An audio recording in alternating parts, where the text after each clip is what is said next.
This story isn't fiction for anyone who understands wealth and power. Davenport Properties looked untouchable from the outside. Luxury towers, political influence, endless credit. Behind the scenes, debt, leverage, fake numbers, and panic hidden beneath polished smiles. The terrifying part is how realistic it feels. One federal raid, one liquidity crisis. And suddenly the people drinking champagne tonight are planning their escape tomorrow morning. And Chloe is the last person in the room to realize the game is already over. My name is Amelia Prescott. In Manhattan, that name isn't just known, it's a key. It unlocks penthouses on the Upper East Side and galas so private they don't have photographers. It means being the only daughter of Harrison Prescott, the real estate titan who told me our name was the one property that never loses value, until it did. My perfect world cracked right in the middle of our 10th anniversary soiree. Amelia, the orchids are breathtaking. Chloe Sterling purred, air-kissing my cheek while her eyes scanned the room. A little place in the Hamptons, I smiled. A complete lie. My smile was pure performance. Those orchids, flown in from a private conservatory in Ecuador, were the cheapest thing here tonight.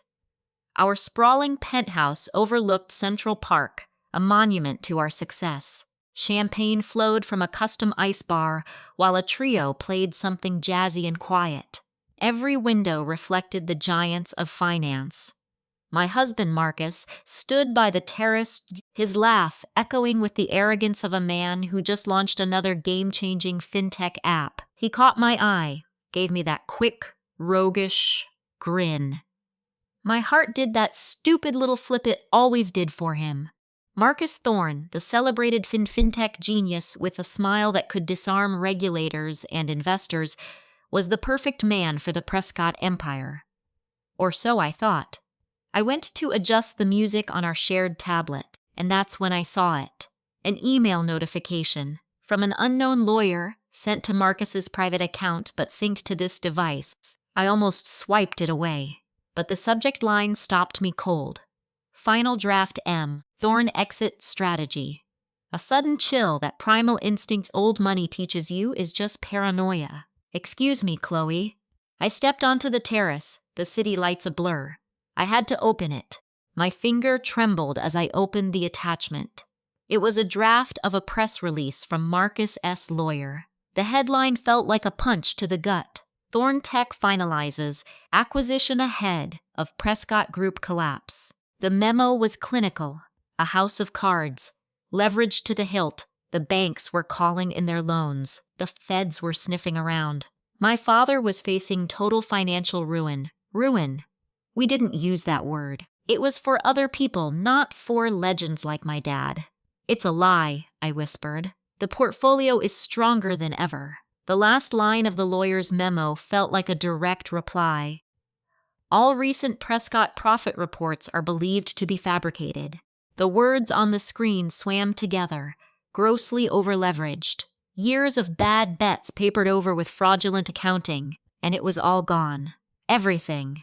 The jazz trio swung into a cheerful Gershwin tune. I looked up and saw Marcus, schmoozing with a rival developer completely at ease. He hadn't even noticed I'd left. Then I saw the final section. It outlined a firewall merger, a last-minute deal that would transfer my father's prime assets to Marcus's holding company, shielding them completely. A deal that would leave my father with nothing. It had been in the works for weeks. The memo praised his foresight, escaping the sinking ship. My blood turned to ice. The party hadn't changed, but my entire universe just did. The champagne was still flowing. The orchids still smelled exotic and sweet, but the floor beneath my feet had just vanished. I walked back into the crowd, my heels sinking into the silk rug. I went right to Marcus, grabbing his arm. He leaned in, his breath smelling of expensive scotch and triumph. We need to talk now. In the study, his charming smile tightened at the edges. Can it wait, darling? I'm right in the middle of something. No. My voice was a sliver of glass. It can't. He excused himself, his public mask still perfect, and followed me into the dark-paneled study the heavy door clicking shut behind us. The music disappeared, replaced by the silent hum of the city below. "What was so urgent you had to pull me away from that?" Marcus snapped, the charm evaporating. In the cool glow from the skyline, his face looked strange, unfamiliar. "My father's company," I managed, the words catching in my throat. "It's finished. It's all gone." I watched his face, waiting for the shock, the concern, the promise that we'd face this together. Instead, his shoulders dropped, he relaxed. The tension left his jaw, he looked free. "I know," he said. "Those 2 words hit me harder than the memo, you know? The leak came from my own legal team." He walked to his hidden bar and poured a bourbon. "Neat." He didn't offer me one. I had to know when the story was going to break. Had to get my own acquisition finalized before the fallout. I just stared at him. "Fallout? Marcus, that's my father." "Your father," he said, taking a sip, "was a gambler running out of chips. A brilliant one, sure, but he was cooking the books. The Attorney General has been on him for months. Tonight, the whole thing just imploded." He delivered the news like a cold market analysis. The room spun. I steadied myself against a shelf of first editions he'd never read. "How can you be so calm? We need to get to my father. We have to call our lawyers." "We don't need to do anything, Amelia." He set his glass down. "You need to deal with your family's mess. I need to protect my assets." A crack split right through my chest. "Your assets?" "My company. My intellectual property. My stock." He looked at me then, and his eyes were completely vacant. A stranger. "Our prenup is ironclad. Thank God for that. My algorithm, my patents, my investments, they're all in a blind trust, shielded from your father's creditors and from you." Each word was a precise surgical cut. "This isn't emotional, Amelia. It's a strategic move. The Prescott name is toxic now. A liability I simply can't afford." He moved closer, his voice low. "I'm filing for divorce first thing in the morning. My lawyer has had the documents ready for a month." The air left my lungs. I laughed, a raw, ugly sound. "You're kidding me. This is some kind of sick joke, right?" "I've never been more serious." He pulled a folded document from his jacket pocket. He brought divorce papers to our 10th anniversary party. "This is the separation agreement. It's all there. Sign it tonight. We control the story. You get a modest settlement. If you fight me," he just shrugged, "you'll lose, badly, and you'll have nothing but your family's debt." I looked at the papers, my stomach churning. "Settlement? What about this apartment, our home?" A cold, smug smile touched his lips. "This home is titled to an LLC that I control. Always has been. You were just living in it. It's my asset. Same with the beach house in the Hamptons and the place in Aspen. All shielded. All mine. A decade of beautiful, curated lies just shattered around me. The homes I designed, the future I thought we were building, it was all just a set." "You knew," I whispered, the sickening truth finally landing. "You planned for exactly this. My name isn't on a single deed, is it? That prenup wasn't about us. It was about protecting your money from my family. It's just risk management, sweetheart," he said, the pet name sounding vile. "You always have to hedge against your biggest risks. And your father was a time bomb." The shock finally boiled over into pure hot rage. "You bastard. All of it. Was our marriage just another investment that went south?" His face shifted, not to guilt, but to irritation. "It was a mutually beneficial partnership." "But this is business, Amelia. When a legacy company fails, you don't go down with the ship. You divest. And I am not sinking with the Prescott name." He pushed the papers and a pen toward me. "Sign them. Get your things. Be out by the end of the week. It's the most efficient way. Go to hell." His jaw tightened. "Fine, your choice. But if you fight, I'll crush you. I have the best legal team in the city. You have a disgraced father and a name that's about to be a punchline. Just sign the agreement. Take the offer. You can walk away clean with enough seeds money to start over." Seed money. The thought was so insulting I almost laughed. My own inheritance will be frozen, seized with my father's assets. This is your only option. My last gesture of goodwill, goodwill. The word tasted like poison. Just then, the study door slid open. A chic, brunette woman peeked in. Olivia, my best friend since Columbia. Her face was a perfect mask of concern, but her eyes were like chips of ice. Marcus, is everything all right? The mood out there is getting weird. In this city, bad news travels at the speed of a stock ticker. Marcus didn't even flinch. Come in, Olivia. Perfect timing. Amelia was just agreeing to the terms of our separation.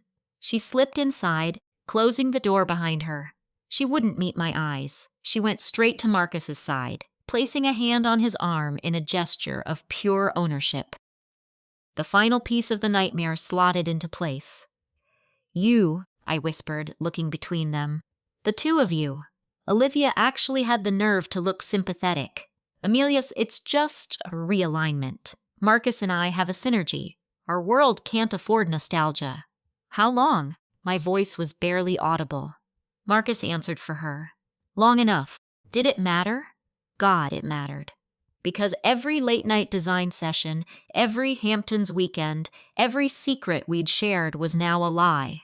Every time she'd covered for Marcus long hours, every time she'd admired this apartment I designed, it was an act.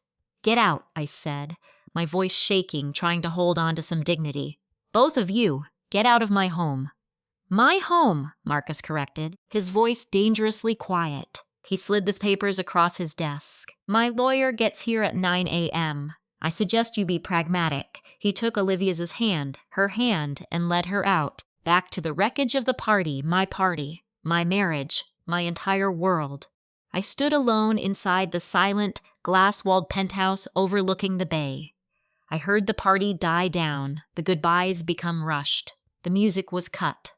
Looking down from the window, I watched a line of black cars pull away, their lights vanishing into the San Francisco fog. My phone lit up with a news alert. Breaking. Architectural titan Vance Designs collapses. Founder faces fraud investigation. I fell into my father's Eames chair, the cold leather a shock. I looked at the post-nup. The text was brutal. It demanded I leave the penthouse, take a one-time payment of $3 million, and give up any claim to all other marital assets. In return, Julian offered a fast, quiet divorce. No messy public fight. My hands were shaking. I reached for the pen, a heavy designered one from our anniversary. I imagined my father, his life's work now a pile of rubble. I saw Julian's cold, calculating stare. Maya's smug victory. I put the pen down. I wasn't signing this. Maybe it was just stubborn pride. Or that Vance resilience my dad always preached. Never negotiate from your knees, Alara. I was in a hole, one Julian had carefully dug for me. The door slid open again. It was Clara, our building manager. Concern was written all over her kind face. Mrs. Thorne, all the guests are gone. What are your instructions for the staff? I looked at the woman who had managed our lives so flawlessly for years. I thought of the others, the chef, the housekeepers, the driver, their jobs tied to this tech bubble that just popped. Give everyone the rest of the week off, I said, with full pay. And please, thank them for everything. She nodded, her eyes welling up. She knew. They all knew. When she left, the quiet was crushing. I was alone in a home that was no longer mine, married to a man I no longer knew. The daughter of a man now labeled a corporate criminal. I pulled out my phone. A dozen missed calls, but only one mattered. I dialed it. He answered. Dad. The word broke in my throat, the voice of a little girl. Alara. My father's voice was tired, aged 10 years and 10 hours, but it was firm. The voice that explained blueprints to me, that told me I could build anything. You saw the news. Julian is leaving me. He wants everything. He knew about this, Dad. He knew it was coming. A long, heavy sigh came over the line. I'm so sorry, sweetheart. This is my fault. My hubris. What do I do now? The question came out as a whisper. You survive, he told me. I could hear that old strength in his voice, cracked but not shattered. You are a Vance. We don't just break. We demolish and we rebuild. Do you understand me? He wants me to sign tonight. Don't. My father's voice was suddenly sharp. Don't you dare sign anything until you speak to my lawyer. Sterling, he's still the best in the valley. Promise me. I promise. Good. Now, listen to me. This will get ugly. The tech blogs and press will be ruthless. Go completely dark. I'm calling Sterling right now. He will contact you. Dad, are you okay? A ridiculous question. I've designed my way out of tighter spots than this, he said, the shadow of a smile in his tone. Just promise me one thing. Anything. Don't let him see you cry. Not that bastard. He isn't worth a single one of your tears. A hot tear fell down my cheek anyway. I angrily wiped it away. Okay. I love you, Alara. Whatever happens tomorrow, you remember that. I love you too, Dad. The call ended. I just sat there in the dark home office in the ruins of my former life, and I refused to cry. I started a list in my head. Call Sterling. Find my own attorney. Secure any funds I can before he freezes everything. Find a new place to live. The sheer scale of it all was suffocating. A clock ticked somewhere. The night stretched on, empty and full of dread. The world I was raised for was simply gone. My name was Alara Vance Thorne, and as of tonight, that name was poison. But sitting there in the dark, something else started to take root. Not hope. Something colder, sharper, and much more focused. It was the feeling of having absolutely nothing left to lose. Sleep was impossible. I spent the night wandering the vast, quiet penthouse, a ghost into my own life. Every piece of modern art, every photo of a smiling in some exotic location, it all looked like evidence from a crime scene I never knew existed. By dawn, a gray light washed over the city. I was showered and dressed in my armor, a silk blouse and tailored pants, sitting at the kitchen island with an untouched coffee. My laptop was open. The internet had already passed its judgment on the Vance name. Vance's folly, one headline screamed. Empire of Glass shatters, the Chronicle reported with equal cruelty. My father's face, once on the cover of Architectural Digest, was now the poster child for failure on every business blog. My social media was a waterfall of notifications, some shocked, but most were just morbidly fascinated. A few so-called friends had already unfollowed me, and Maya, I noted with a cold pit in my stomach, had posted a photo of the sunrise. The caption read, "New day, new paradigms, #disruption. I heard Julian's expensive Italian loafers on the polished concrete before I saw him. He appeared in the doorway, already in a bespoke suit. His tie was perfectly dimpled. He looked rested, vibrant, like a venture capitalist who had just closed a billion-dollar deal. You're up early, he said, walking to the espresso machine without even a glance my way. Couldn't sleep. The sound of my entire world imploding was a bit too loud. He ignored my sarcasm, frothing his milk perfectly. My lawyer will be here at 9. Have you had a chance to review the post-nup? I glanced at the papers on the counter. It seems you've valued me at the price of a Series A funding round. He finally turned, leaning back against the marble. It's a very generous offer, Alara. All things considered. You would be a complete idiot not to accept it.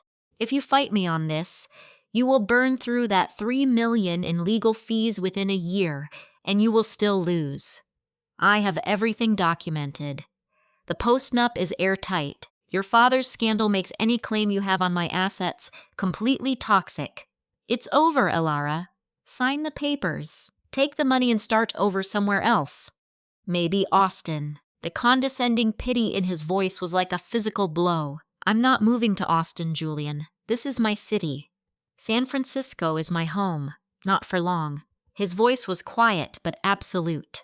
The Building S Homeowners Association is already calling an emergency meeting. Having a name linked to a major financial scandal living here is bad for property values. You see, they will force you out. I will force you out. It will be so much simpler for you if you just leave. I stood up, my legs trembling but holding me steady. I am not signing a single thing until I have spoken with my own lawyer. Mr. Sterling is representing me." For just a second, I saw a flicker of annoyance cross his face. "Sterling is buried under your father's mess. He won't have time for a simple divorce settlement.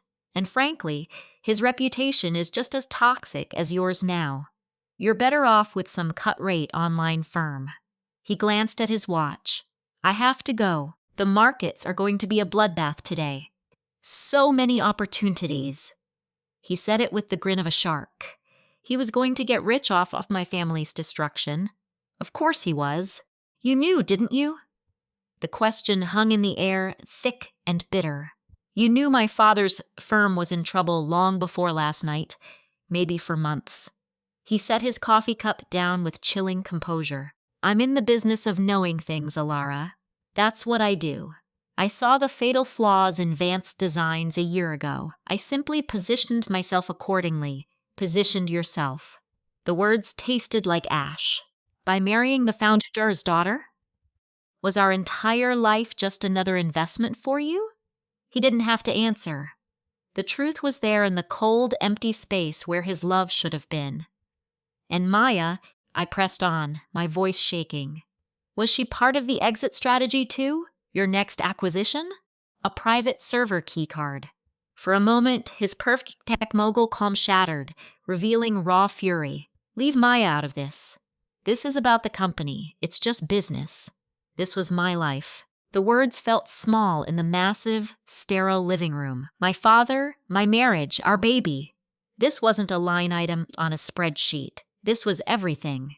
"And that chapter is closing," he said, his voice a low, cold threat.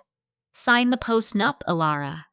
Be at the lawyer's office by 10, or I'll have security escort you from this glass tower with nothing but the clothes on your back. Don't you dare make this ugly." He spun on his heel and walked away.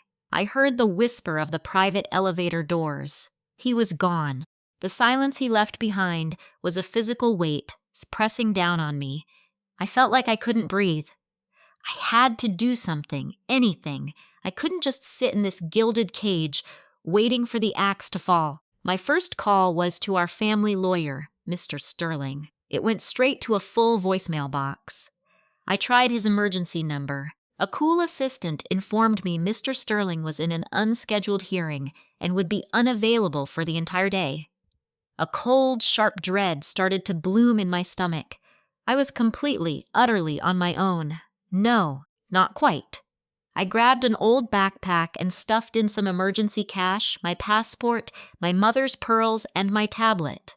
I had no idea where I was going, but I knew I could not stay here. Walking past the entryway table, I saw our photo from the Kyoto Tech Summit.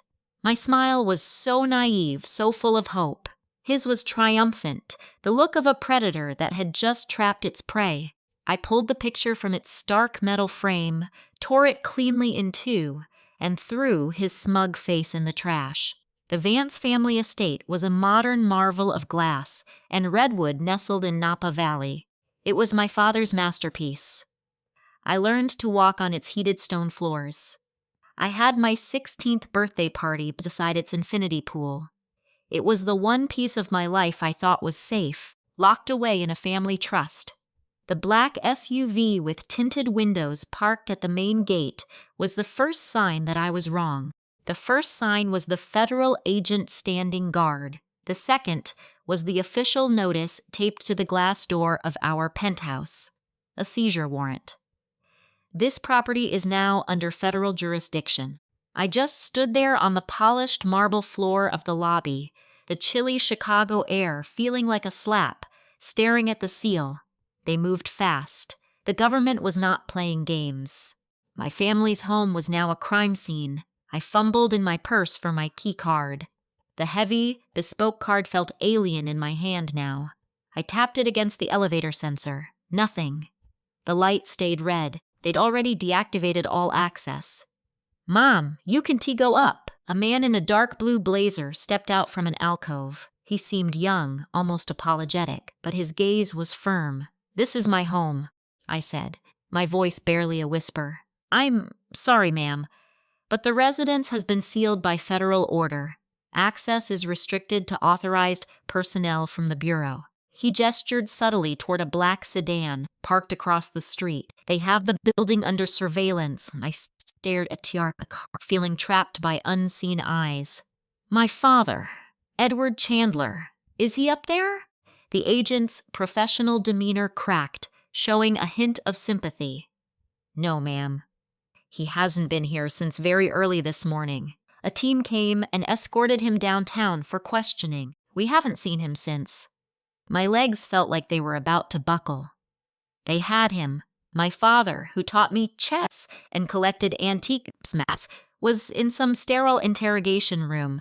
Do you know where he is? Has he been charged with anything? My apologies. I'd have that information. You'll need to contact his lawyer. The same lawyer who wasn't answering my calls. I just nodded. A sharp, painful movement. I walked back outside to the curb, where the town car I'd taken on Richard's corporate account. A detail that now made me feel sick was waiting. I gave the driver the address for Chandler Capital downtown.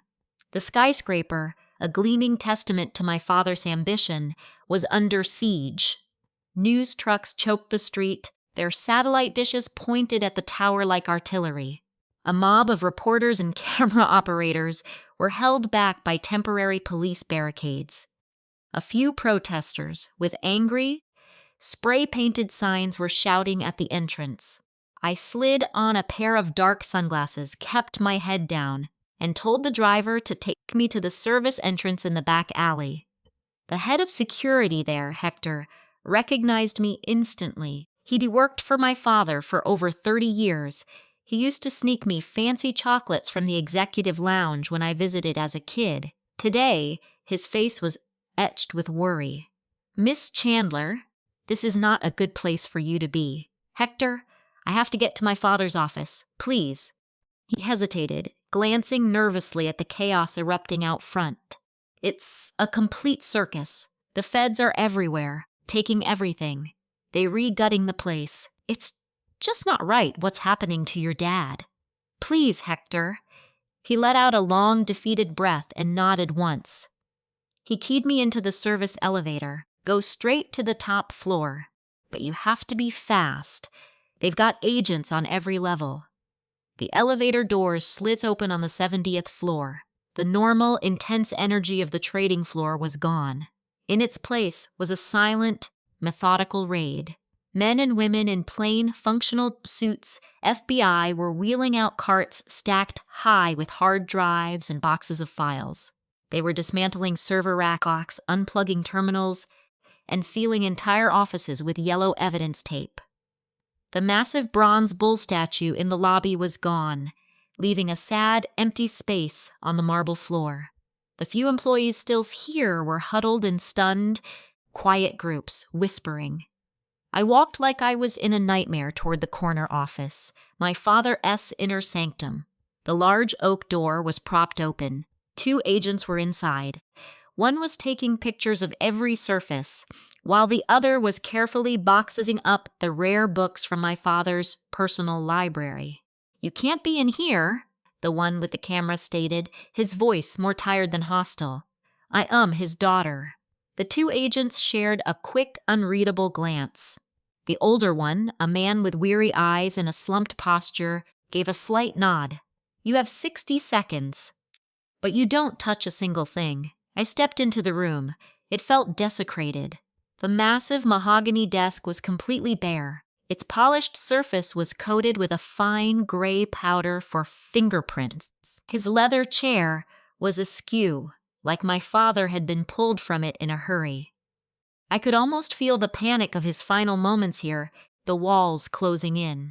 My eyes darted around the room, desperate for something, a sign, a note, anything. And then I saw it, tucked inside his prized ship-in-a-bottle on the windowsill. It was a spot only I would ever think to check. A tiny folded piece of paper. My heart began to pound in my chest. I glanced over at the 2 agents. They were now debating how to properly log a framed antique map as evidence. I drifted casually toward the window, pretending to look down at the street. In one seamless movement, I reached behind the model, snagged the note, and slipped it deep into the pocket of my coat. "Time S up, Miss Chandler." The older Agent S voice was devoid of emotion. "I am sorry for your trouble. For the record, your father was always very generous at the policeman's ball every year. His attempt at small kindness felt like an insult." I just nodded, unable to form words, and walked back out. I didn't wait for the service elevator this time. I fled down the fire stairs, welcoming the burn in my thighs, the physical pain a welcome distraction. I burst through the door into the executive parking garage, the cool gasoline-tinged air hitting my face. And that's when I saw her. Leaning against a concrete pillar right next to Richard's brand new car was Chloe. She was on her phone, laughing, a bright, carefree sound that was an offense to the grim reality of the day. Then she saw me, and her laughter caught in her throat. She hung up the phone. "Ava, my God, what are you even doing down here?" I could ask the same thing. My voice was eerily steady. "Here to survey the wreckage? Maybe pick out a few pieces of art for the new apartment you'll be sharing with my husband?" She actually had the nerve to look hurt. "It's not what you think." "Then what is it, Chloe?" "Please, tell me. Because from where I am standing, it looks like you were sleeping with my husband while you were supposed to be my best friend. Did you two have fun trading stories about me when my back was turned?" Her face hardened. The sympathetic friend I knew vanished, replaced by something sharp and cruel. "You always had to be the center of attention, didn't you, Ava? Your brilliant father, your brilliant husband, and your brilliant little baby on the way." It was sickening. Did it ever occur to you that Richard might want a woman who understands his ambition? Someone who wasn't just another accessory for his perfect life? The sheer poison in her voice stole my breath. This was never just some casual affair. This was a deep, rotting jealousy she'd have been hiding for years. "So this was your plan all along? Some kind of corporate takeover of my life?"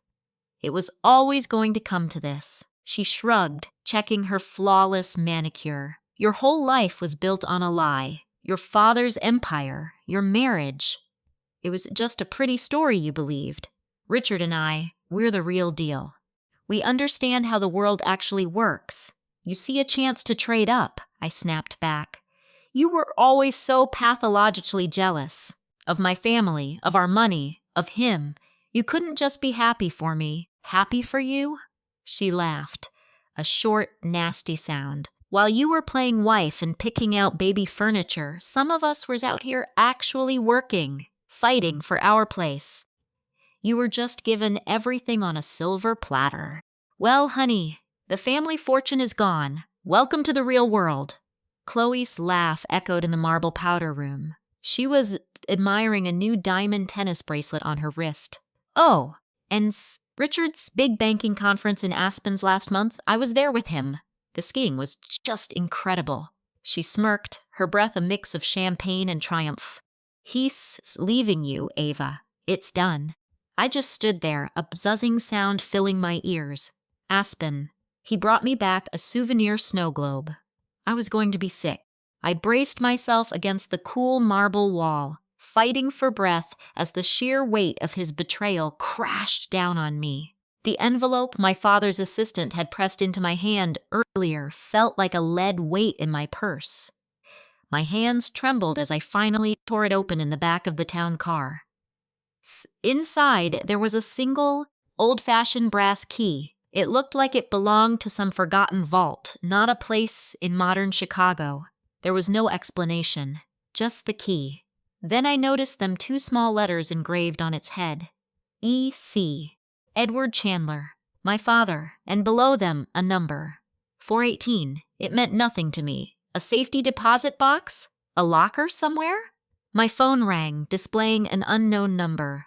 I answered, my voice cracking. "Ava Sterling?" A man's voice said, cold and smooth. "Who is this?" "My name is Mr. Davies. I represent Richard Sterling. You failed to appear at your 10 a.m. meeting." "I know." My client's generous settlement offer had an expiration date, Mrs. Sterling. His goodwill has run out. The separation papers required you to vacate the penthouse by noon. Since you did not comply, we are proceeding differently. A cold wave of dread washed over me. What does this mean? It means as of noon today, the key codes for your apartment have been changed. Your possessions are being inventoried and will be moved to a secure facility. Your building access fob is now inactive. Any attempt to enter the property will be viewed as trespassing and we will call the police. He'd actually done it. My husband locked me out. You can do that. I live there. You were a guest, Mrs. Thorne, not a leaseholder. Mr. Thorne has rescinded that invitation. It is entirely within his rights. The storage facility information is in your email.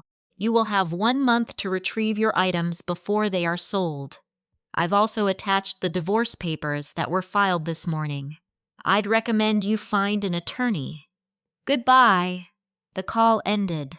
I just stared at my phone, the Bay Bridge lights blurring into streaks. I had no home, no money. My husband was a monster, and my best friend, who introduced us, was a liar. All I had was the dress I was wearing, my clutch, and a strange heavy brass key. "Where to, miss?" the driver asked, his eyes full of sympathy in the rearview mirror. I had nowhere to go. A hotel? How? My credit cards were linked to Marcus. He would have canceled them by now. My personal bank account held maybe $5,000, not enough for a week in San Francisco. Then I looked at the key. It was stamped 418. "Leo," I asked our driver, "does that number 418 sound familiar to you? Maybe a building or a company?" He'd have been with my family for decades. He paused for a second.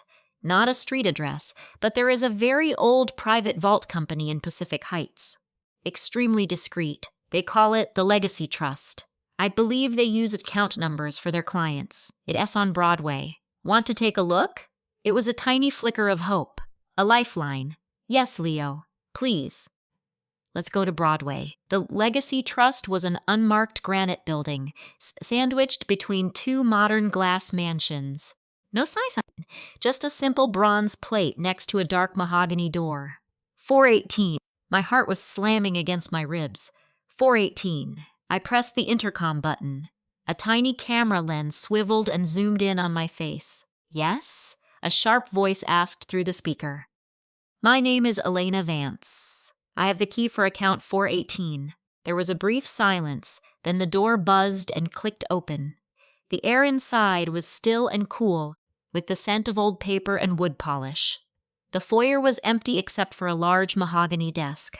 Behind it sat a man in a tailored dark suit, his gaze intense. "Miss Vance," he said, his voice low. "We've been expecting you." A shiver went down my back. "Expecting me? Who? Your father?" He left very detailed instructions. The man extended a gloved hand. "May I have the key?" I handed it over. He examined it, nodded, then stood and walked around the desk. "This way, please."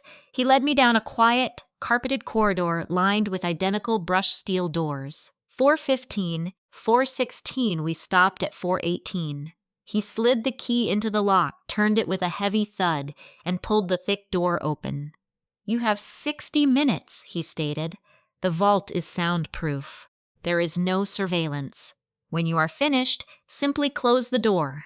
It will lock automatically. Please return the key to the desk on your way out." He turned and walked away, his footsteps making no sound on the thick rug. I stepped inside. The space was small, silent, and cold. A single metal table stood in the middle.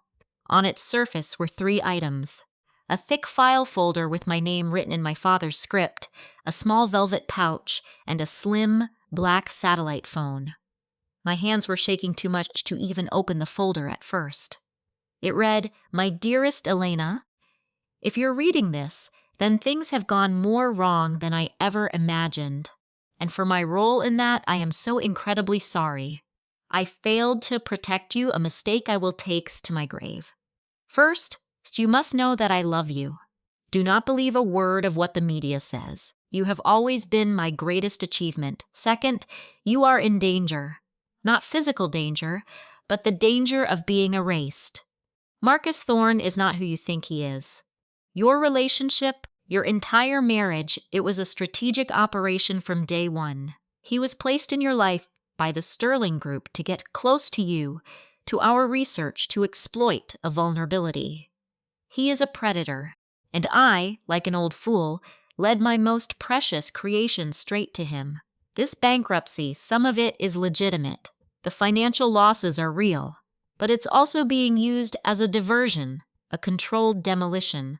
The whole truth is far too dangerous to write down, even here. The phone will ring just once. You must pick it up. The pouch contains what little I could secure. It's not a fortune, but it's clean and it's yours. Use it to disappear and be smart. Trust absolutely no one. Not our corporate lawyers, not old family friends, and especially not anyone from Marcus S. World. They're all watching you. My deepest regret, my love, was not teaching you how to be ruthless. I wanted to give you a life shielded from the ugliness of my work. But in doing so, I left you completely defenseless. Forgive me. When that phone rings, you'll know what to do. Be strong. Be the Vance I know you are. All my love. I read the letter a second time. And a third. The words twisted reality into a nightmare. Marcus, a corporate operative. My marriage, an elaborate fraud. A plot hatched by my husband and his employers. The room started to feel unsteady. The Sterling Group. I knew the name. Victor Sterling, a brutal competitor who had been trying to ruin my father's biotech firm for years. Sterling was at the fundraiser last week. I saw him clap Marcus on the shoulder, sharing a private joke. I thought nothing of it. My father used to call him a shark in a handmade suit. I opened the velvet pouch. On a silk lining was my mother's gold locket, the one she never took off. Beneath it was a thick stack of bearer bonds. I counted them. $1 million. A fraction of what we'd lost, but it was liquid, untraceable. It was a lifeline. And under the bonds, an Italian passport. It was issued to Sophia Rossi, but the photograph was me. My hair was short and dark, cut in a style I'd never had. Elena Vance was gone. In her place was Sophia's Rossi with a different birth date. The passport looked completely authentic. My father hadn't just worried this might happen. He prepared for it. A new identity. A way out. The idea made my head spin. As I stared at this new version of myself, the satellite phone on the table let out a single piercing ring that made me jump. My heart pounded against my ribs. Answer it? My father's letter screamed in my mind. I flipped it open. Hello? There was a brief silence, only static. Then a voice, distorted by a modulator, cold and robotic. The key does more than open a vault. I froze. Who is this? An associate of your father's. Listen carefully. You have a tale. A private investigator named Graves on Marcus's payroll. He followed your car from your father's building. He says parked across the street now in a dark gray sedan. California Plate 9 Echo X-Ray Alpha 377. Do not leave through the front door. A shock of pure fear shot through me, followed. Of course, Marcus would want to know my every move. What should I do? In the back of this vault, the fourth wall panel from the right. Press the upper left corner.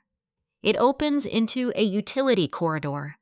That will lead you to the service basement of the hotel next door.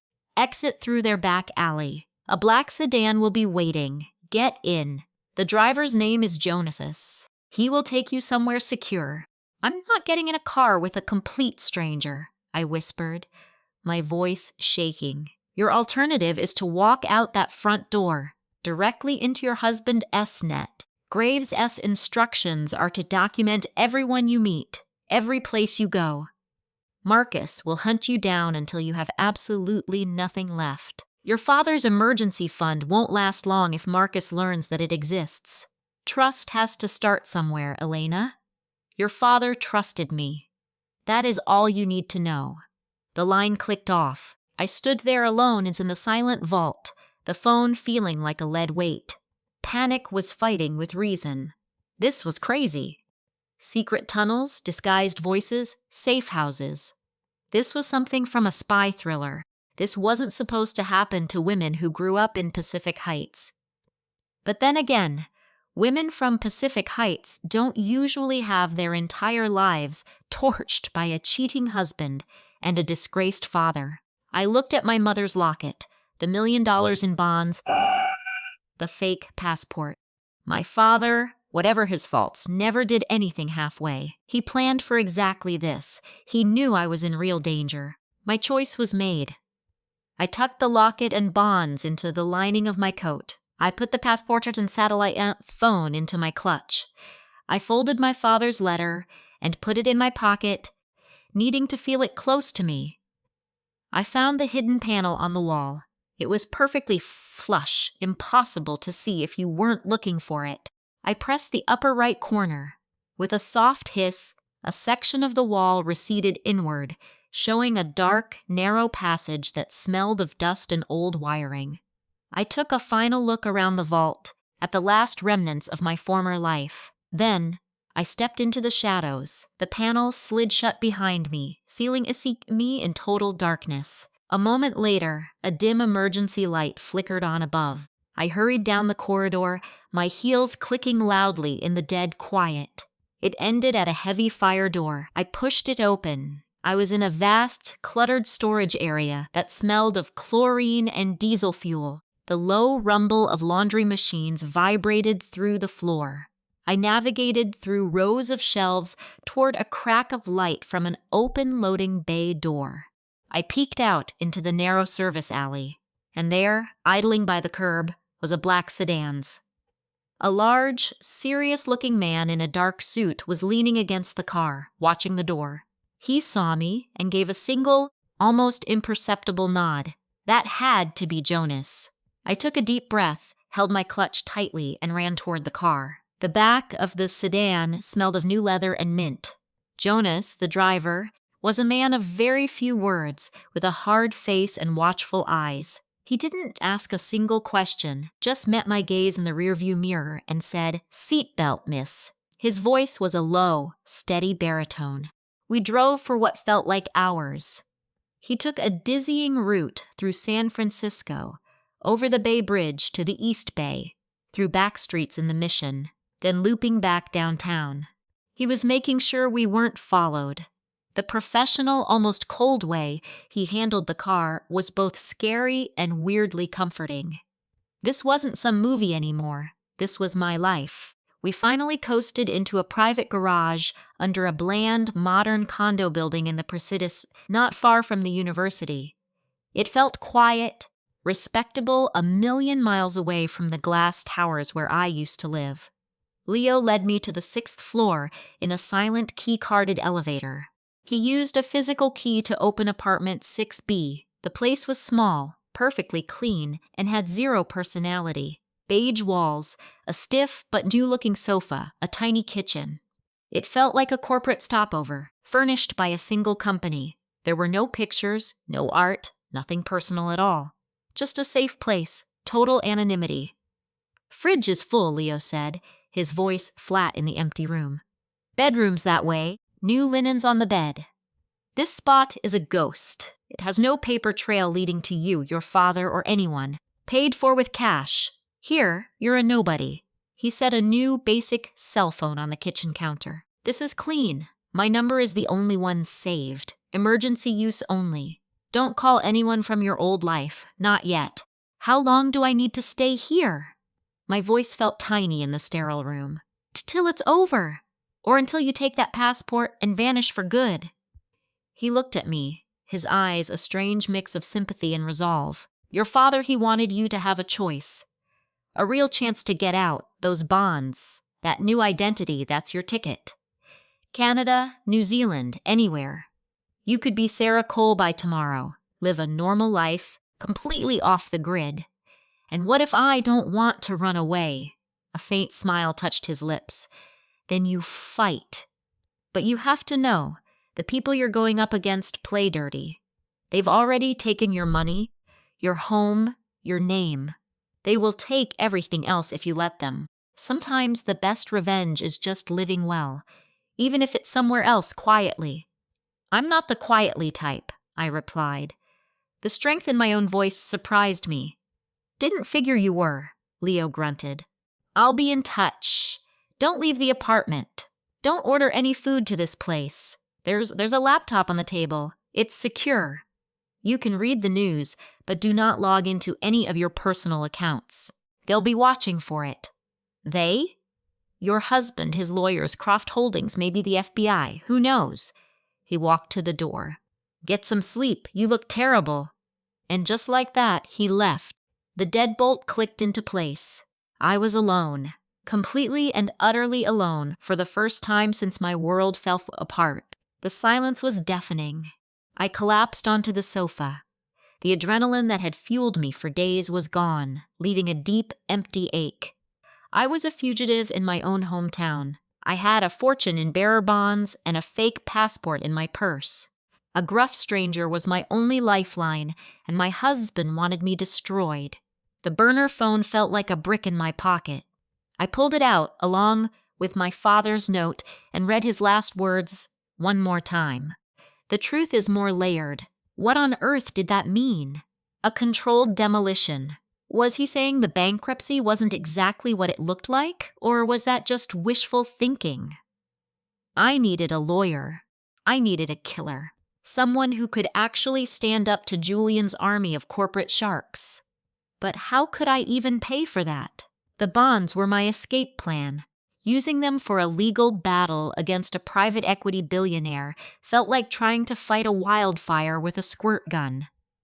I powered on the cheap laptop. It booted to a blank desktop. I opened a browser and went to the San Francisco Chronicle's website. Our story was the top headline in the business section, but the world was already moving on. The details were just sickening, the sheer size of the fraud. The powerful families who were completely ruined. The SEC was calling it a classic Ponzi scheme. My father was being painted as a charismatic fraudster, a Madoff for the real estate boom. And then there was a tiny line about me. Vance's daughter Elara is married to private equity magnate Julian Croft. Croft's office declined to comment. Of course they did. He was hiding behind his legal firewalls, letting my father and me absorb all the public fury. I made a cup of instant coffee and sat at the small table, staring out at the fog-covered building next door. The shock was finally wearing off, and a cold, hard anger was taking its place. It felt sharper than grief, and a hell of a lot more useful than fear. Julian, Sophia, William Croft. They had worked together to ruin my father and throw me away like I was nothing. They'd made my life into a business transaction, and I'd been a clueless asset to be liquidated. I would not run.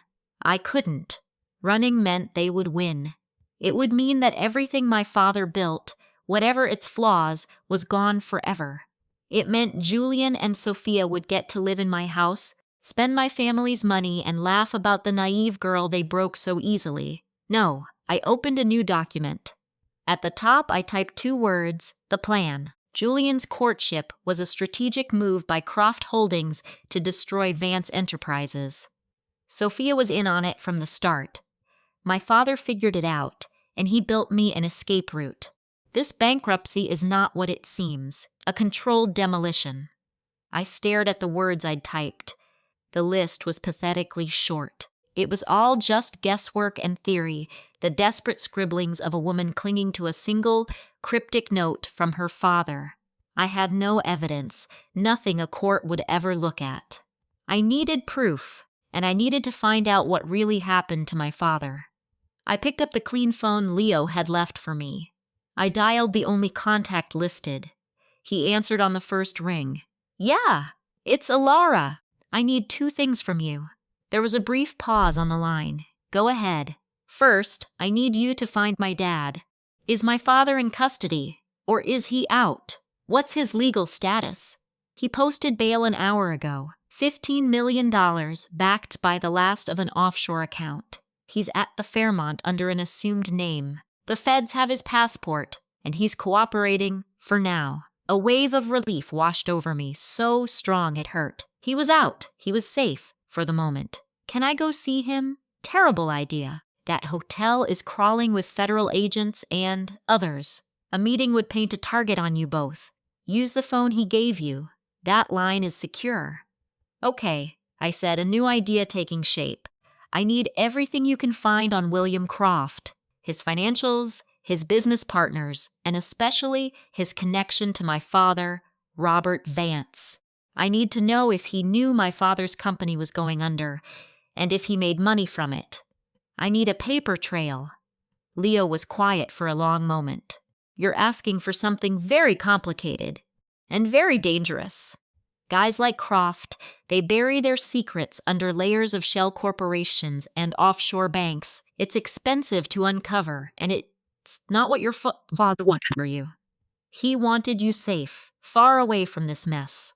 I'm already in this mess, Leo, I said, my voice like ice. They just haven't pulled the trigger yet. So are you in or are you out? Another long silence. I could almost hear him thinking, weighing my father's plan against my own. I'll ask around. It will take time, and it will be expensive. A huge piece of those bonds your father left you will be gone if you do this. Is this really how you want to use your escape money? It's not an escape fund. I snapped, staring at the words on the laptop screen. It's my war chest. A dry chuckle came through the phone. All right. Stay put. I'll be in touch. And Alara, he added, try not to do anything reckless. For the next 48 hours, I was a ghost in that apartment, a prisoner of my own life. I survived on instant soup and stale saltines. I had financial news running on a 24-hour loop. I stayed away from social media like it was radioactive. I tried my own research on the secure laptop, but the corporate filings were a maze of legal jargon designed to hide the truth. The new phone Leo gave me remained silent. My old phone was a useless brick in my purse, a connection to a world that no longer existed. On the third day, the silence was finally broken, not by Leo, but by the sharp vibration of the burner phone from the bank box.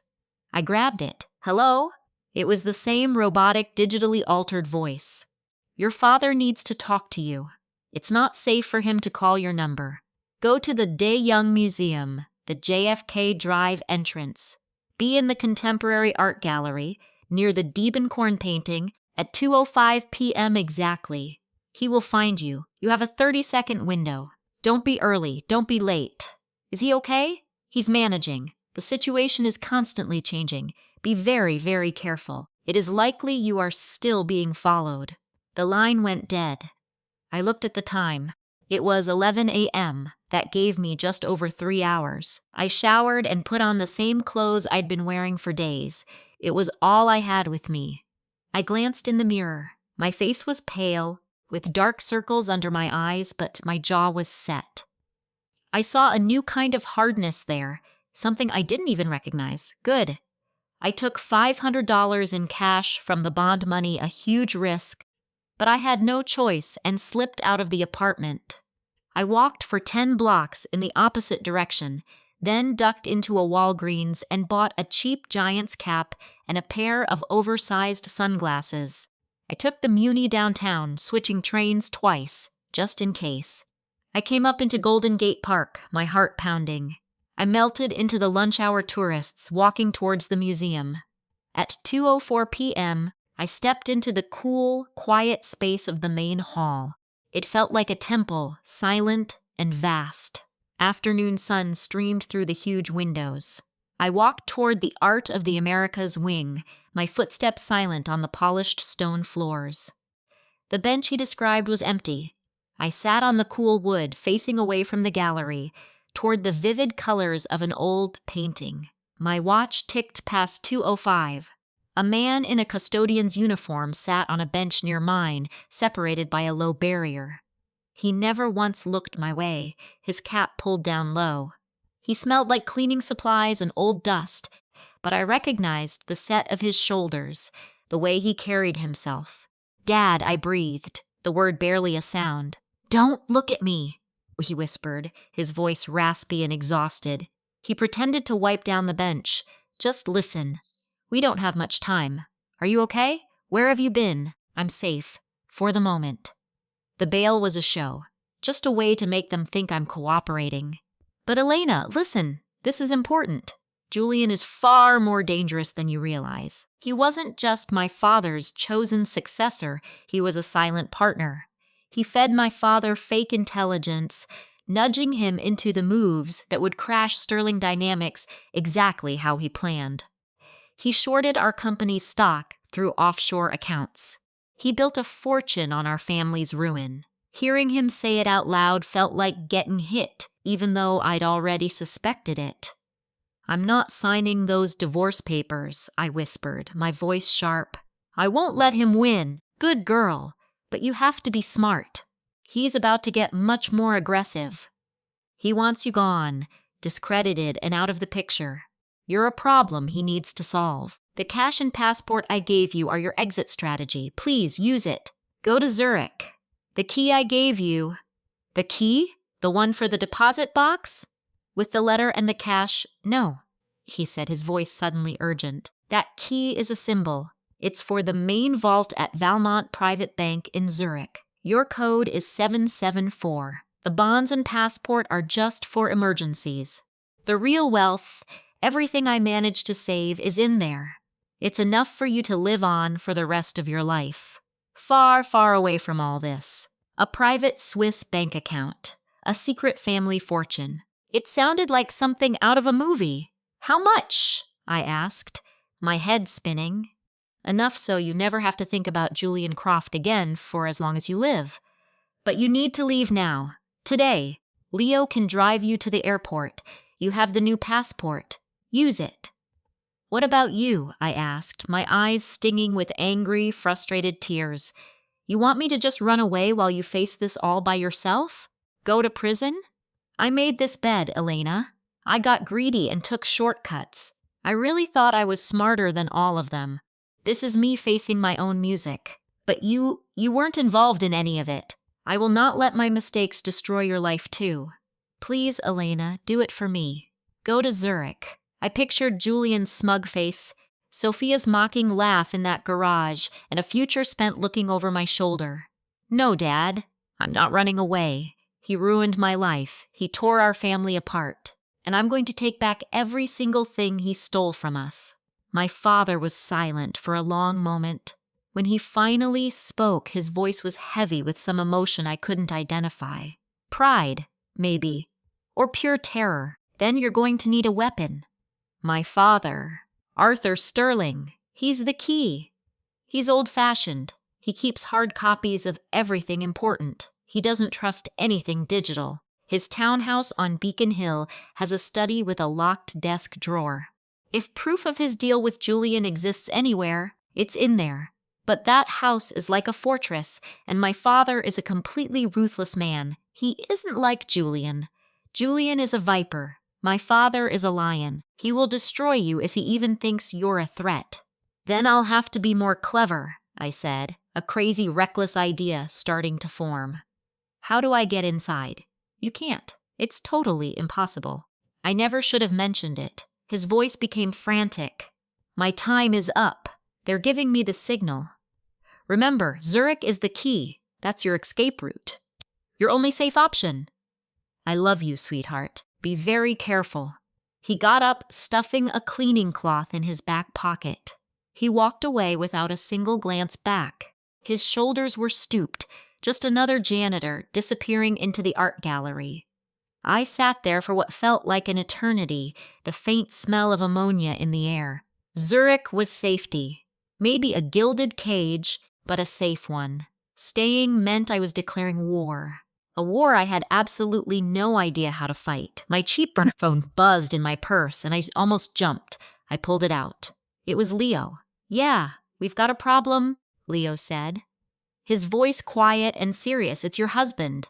He's not waiting for the courts anymore. He's making a move, a very big public move.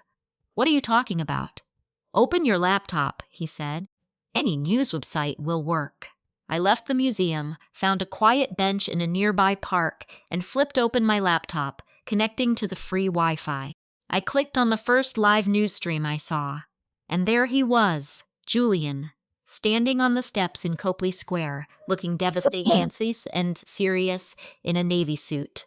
A dozen microphones were pointed at his face. Sophia stood just behind him and to his right. Her expression was a perfect mask of supportive concern. She was wearing a simple but elegant cream-colored dress. I knew it instantly. It was one of my dresses, taken from my closet in our penthouse. A hot, blind rage tore right through me. A reporter yelled a question. Any comment on the rumors you knew about the Sterling Dynamics collapse, Mr. Croft? Julian held up a hand, looking the part of a man burdened by dignity.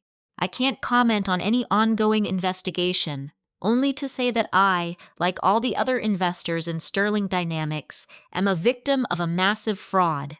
My heart truly goes out to everyone who lost their savings and their livelihoods. He paused, letting his phony sincerity hang in the air. My only concern right now is my family and protecting what little privacy we have left. My wife, Elena, is understandably shattered by her grandfather's betrayal. She is taking the time she needs to privately cope with this awful tragedy. I'm asking the press to please respect her space, my wife. The way he said it made the words feel like a weapon. Another reporter shouted, "Is it true you've filed for divorce, Mr. Croft?" Julian's face twisted into a perfectly rehearsed mask of sorrow. That is a private family issue. I will only say that the personal cost of this whole ordeal has been incredible. My only focus now is on protecting my family and my employees at Croft Development from any more damage. Thank you. He turned, putting a possessive arm around Sophia's shoulders as they walked up the steps, a perfect image of unity. The tragic power couple, weathering a storm they didn't create. The message was crystal clear. He was the noble, suffering husband. I was the unstable, pregnant daughter of a criminal, a problem he was bravely managing. My phone buzzed again. It was an unknown number, but my stomach clenched. I knew who it was. I answered the call, pressing the phone to my ear without saying a word. "I see you're not at the penthouse." Julian's voice was like silk wrapped around a knife, or at any of your usual cafes. "Hiding, Elena? It's not a very good look." "What do you want, Julian? I want you to be reasonable. You saw my press conference. The story is already written. You're the delicate, grieving wife, and I'm the loyal husband. We can do this the simple way, or we can turn this into a complete disaster. It's your call. You had no right to give her that dress." The words came out like acid, a quiet laugh. "It's just a dress, darling. Sophia needed something to wear for the cameras. Besides, it always looked much better on her anyway. Now, about our divorce agreement. I've run out of patience. The offer is now $500,000. You can take it or you can leave it. Go to hell, Julian. I am trying to be the reasonable one here, Elena. But if you insist on making this difficult," he paused, and I could almost hear the smug smile in his voice. "Did you really think that ridiculous headscarf and sunglasses would fool my people? The Northgate Senior Living Center. Seriously? Visiting your poor old dad." A cold dread washed over me. He had me followed. Of course he did. His usual private investigator, or someone else. I thought I'd been so careful. "Leave my father out of this," I whispered, my voice cracking. "Oh, he's cess at the center of everything, my love. He's the poison that's destroying your life. And now, thanks to your little father-daughter chat, the district attorney is going to be very interested in what secrets you two might be sharing." Conspiracy is such a nasty charge. He was threatening to frame me, to make me a part of my father's fraud scheme. "You're bluffing, am I? Don't push me." $500,000, Elena. It is more than you deserve. Sign the papers, and I'll make this whole disaster with your father go away. I have connections. I can make sure he gets a very easy arrangement. But if you fight me, I will ruin you both. I will make sure you spend every last cent of Daddy's hidden money on lawyers before you end up sharing a prison cell with him. He knew. He knew about the accounts. How could he possibly know? Unless he was just guessing, hoping I would crack. I said nothing, my heart hammering my ribs, sheer panic screaming through my head. "I'll take your silence as a sign you're finally thinking straight," he said, his voice turning cold and final. "But this offer is a limited-time deal. You have 48 hours to get out of Chicago. Go anywhere you want. Just stay away from me and away from the cameras. If you're still in this city after that, I will make your life a living hell." He paused, and his next words dripped with so much venom it felt like a slap. "And tell your father to come pick up his trash. I'm finished with it. He created this mess. He can clean it up. He can come get his broken, pathetic daughter. You're his problem now." The line went dead. I stood there frozen, just looking out over Lake Michigan. The sun was sparkling on the water. People were laughing on the pier. The whole world kept turning. His words echoed in my mind. "Tell your father to come get his trash, his broken, pathetic daughter." I was nothing to him. Less than nothing. A piece of garbage to be thrown out. A problem to be passed off. The anger that had been boiling inside me just vanished, replaced by a cold, sharp focus. This wasn't about saving my marriage or my name. This was about survival. This was war. I pulled out the burner phone, the one from the bank's safety deposit box. I didn't even hesitate.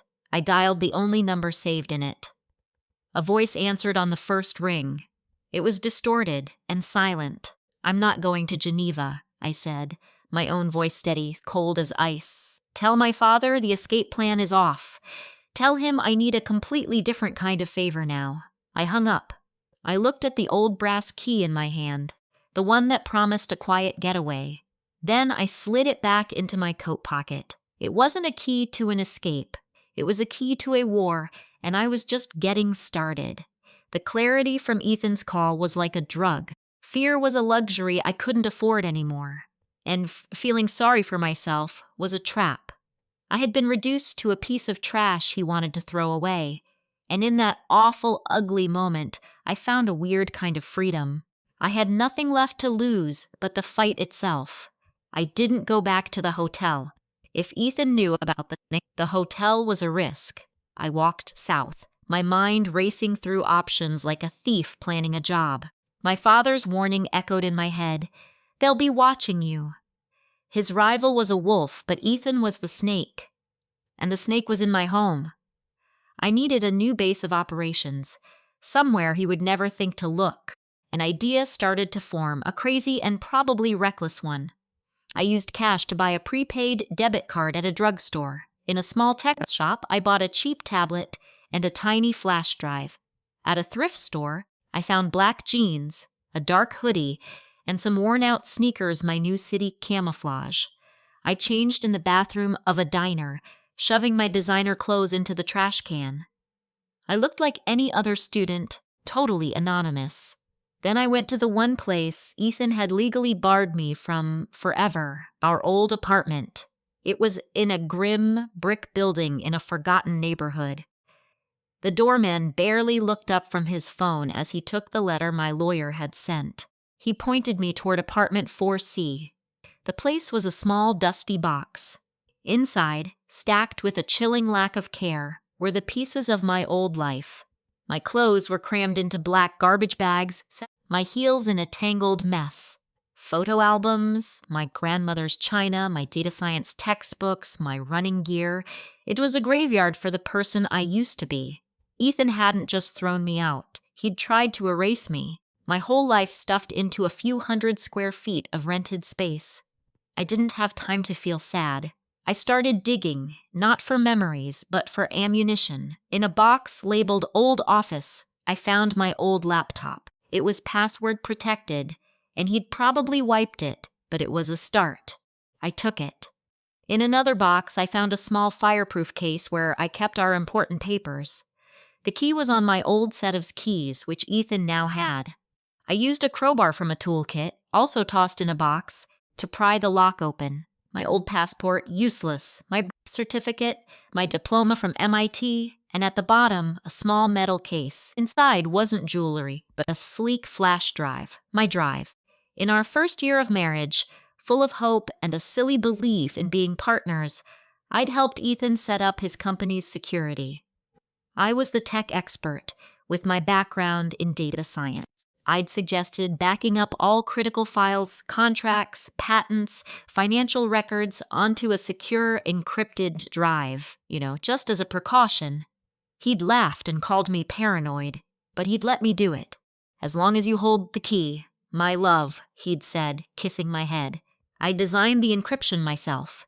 The password was the timestamp of the first line of code I wrote for his company. I was such a romantic idiot. Later, as he got more secretive about his work, I forgot all about it. And he had clearly forgotten he'd ever given me the digital master key to his entire corporate empire. My hands shook as I plugged the drive into the tablet. I entered the password. The drive opened. A file list appeared. Neat, tidy folders, financials. Personal, Spectra Holdings, patents, trusts, internal memos. Vance. I couldn't breathe. I clicked on the Vance folder. Most of it was just boring stuff, meeting agendas and project outlines. But one file, named Project Chimera Internal, stood out. Chimera, the monster from Greek myth made of different animals. A perfect name for a plan to destroy a business rival. I opened it. It was a scanned PDF, an internal memorandum. It wasn't legally binding, but it was incredibly detailed. It was dated 3 years ago, between Spectra Holdings and a shell company. The topic, a strategic initiative regarding capital investments. The language was corporate jargon, but the goal was clear. The two companies would secretly coordinate to sabotage and bankrupt their shared competitor.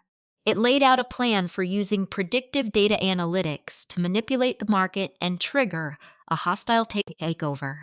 The digital signatures belonged to Ethan Blackwood and my father's biggest enemy. It wasn't a direct proof of fraud, but it was a conspiracy. It proved my husband had been partners with my father's nemesis for years, long before he asked me to marry him, before he whispered all those lies about our future, our family. The encrypted drive felt heavy in my hand. This was the blueprint of the crime, not the final confession. I needed more. I needed proof of the data manipulation he was using to ruin my family's company. I copied the financials to the tablet and a hidden drive disguised as a pen. I wiped the access logs clean. I pocketed the hardware, the evidence. As I slid the bookshelf back to hide the safe, my burner phone buzzed. It was Alex, his voice sharp with panic. "Olivia, the plan's changed. Your father, he's had enough. He's on his way to Ethan's penthouse." "What? Why now?" Ethan called him directly, told him to come collect his trash. My father, he would never let that kind of insult go unanswered. A hot, fierce pride burned in my chest. Where is he going? The Ethelred Tower. He's almost there. My blood turned to ice. He can't, it's a trap. Ethan will have him arrested. Or worse, Olivia. He knows. He doesn't care. He said to tell you, 10 minutes, be there to watch what? The beginning of the end, Alex said, and then the line cut out. 10 minutes. The penthouse was a 45-minute drive in downtown Chicago traffic. It was impossible. But my father didn't make empty threats. If he said 10 minutes, he meant it. And he wanted me there to see it. I slammed the hidden panel shut, ran out of the office, and sprinted down the street. I hailed a taxi, shoving a handful of cash at the driver. Lakeshore Drive, the Ethelred. Get me there in 15 minutes, and there's another 300 in it for you. The cab driver, an old man who looked like he'd seen everything, just grunted and hit the gas. We flew through the city streets with a wild energy that matched the storm in my soul. I clutched the encrypted tablet in my pocket like a prayer. 10 minutes. The city lights blurred past the window. What was his plan? He was out on bail. His company was on the verge of collapse. A public brawl with Ethan would violate his parole, sending him straight to Cook County Jail. Was this just some last, desperate, self-destructive act, or was it something more? The tablet felt warm. Project Phoenix. The taxi screeched to a halt in front of the glittering tower. I threw the money on the seat and jumped out. I ignored the fancy, gold-plated residence entrance and ducked into the service alley around back. I'd used this way 100 times for early morning's runs or to avoid reporters during some forgotten crisis. The entry code was the same, 0314. The day Ethan founded Spectra Analytics, so predictable. I typed it in. The light flashed green, and I heard the lock click. He never even bothered to change it. The arrogant fool. I took the loud, greasy service elevator up to the penthouse level. It opened into a bare, concrete hallway. The private service entrance to the apartment was right there. Another keypad. I tried the same code. A sharp, loud beep. Access denied. He'd changed the locks. I was shut out. A single door separating me from the blast zone. But I knew this building's dirty little secrets. I'd helped design the smart systems. I knew about the override panel on the service balcony just above our floor, a forgotten feature from the initial plans. I took the fire stairs up one level, found the maintenance closet, and jimmied the cheap lock. The key was useless, but a credit card did the trick. I yanked the release lever. A grate in the floor slid open, and a cold metal ladder dropped down. I climbed out, stepping into the roaring wind, 50 stories over San Francisco. The wind tore at my coat. The view was both breathtaking and horrifying. I crawled to the edge above the bay and looked straight down. Our penthouse terrace was right below me, a ridiculous stage of imported teak and designer fire pits. The living room-esque floor-to-ceiling windows were like a fishbowl, and I could see them all. Alexei was pacing, phone glued to his ear, his face a mask of fury. His little intern, Chloe, was perched on the sofa, nervously fiddling with the strap of her handbag, my handbag. And then I saw my father. He was dressed like a man who'd lost everything. He wore a dark, tailored overcoat. He stood in the middle of the room, perfectly still. His hands were clasped in front of him. He looked calm, almost detached. He didn't look like a ruined man. He looked like an emperor touring a rival's tacky palace. Alexei ended his call and instantly started yelling, his movements sharp and angry, but the triple-paned, soundproof glass turned his rage into a silent puppet show. My father didn't even twitch. He just let the storm blow itself out. Then my father's lips moved. One short, quiet sentence. Alexei's face twisted into something even uglier. He lunged forward, stabbing a finger at my father's chest. My father didn't flinch. He said something else, his expression unchanged. This was their final showdown, but it wasn't the one Alexei planned. My father wasn't here to beg for my sake. He wasn't asking for a truce. He was pronouncing a sentence. I scrambled for my phone, opened the camera, and zoomed in. The image was shaky, but their faces were crystal clear. I pressed record. Down on the street, something caught my eye. A car. No, not just a car. It was a custom black Mercedes G-Wagon, long and menacing. It pulled to a silent stop beneath the building's entrance. A driver in a dark suit got out and stood by the door. Then another G-Wagon, identical to the first, slid in behind it. And another. A silent, imposing parade of raw power. 6 of them in total, forming a perfect, threatening line in front of my home. Drivers emerged from each vehicle, standing at attention like soldiers. It was a flex so bold, so completely out of place on a modern San Francisco street, it took my breath away. This wasn't some high-end car service. These were instruments, symbols of a fortune so deep it didn't care about market fluctuations or government probes. This was my father's answer. This was his 10 minutes. Alexei, in the middle of another screaming fit, must have seen my father's gaze shift to the window. He turned, looking down. I watched his face change. The rage bled into confusion, then into pure, slack-jawed shock. He walked to the window, staring down at the fleet of urban assault vehicles below. Chloe joined him, her hand flying to her mouth. My father hadn't shown up in an Uber or a beat-up taxi. He'd arrived with a private army fit for a dictator. The message was brutally clear. You think I am finished? You think you have the power? Look again. My father turned from the window and said one last thing to Alexei. Alexei whipped around. His face was pale with a sickening, dawning comprehension. The script had been flipped. The hunter had just walked into the trap. My father then glanced at his watch, a simple, elegant Audemars, gave a tiny, dismissive nod, and walked with measured steps toward the penthouse door. Not running, not being escorted out, but leaving on his own authority. He didn't look like a man being thrown out. He looked like a king concluding some unpleasant business. Alexei stood frozen, staring at my father's retreating back, then back down at the G-Wagons. Chloe was tugging at his arm, saying something, her face a mask of panic. The private elevator doors would be opening. My father would be stepping inside. The trash had just been collected by a garbage truck made of bulletproof steel and old-world power. I stopped recording. My hands were perfectly still. The cold fury inside me was gone, replaced by a thrilling, almost weightless sense of victory. He did it with nothing but pure, audacious theater. My father had just rewritten the entire narrative in less than 10 minutes. But the cars were never the real point. They were the spectacle, the grand distraction. While Alexei was gawking at the cars, while he was reeling from that brutal psychological blow, he wasn't thinking about encrypted hard drives or offshore accounts.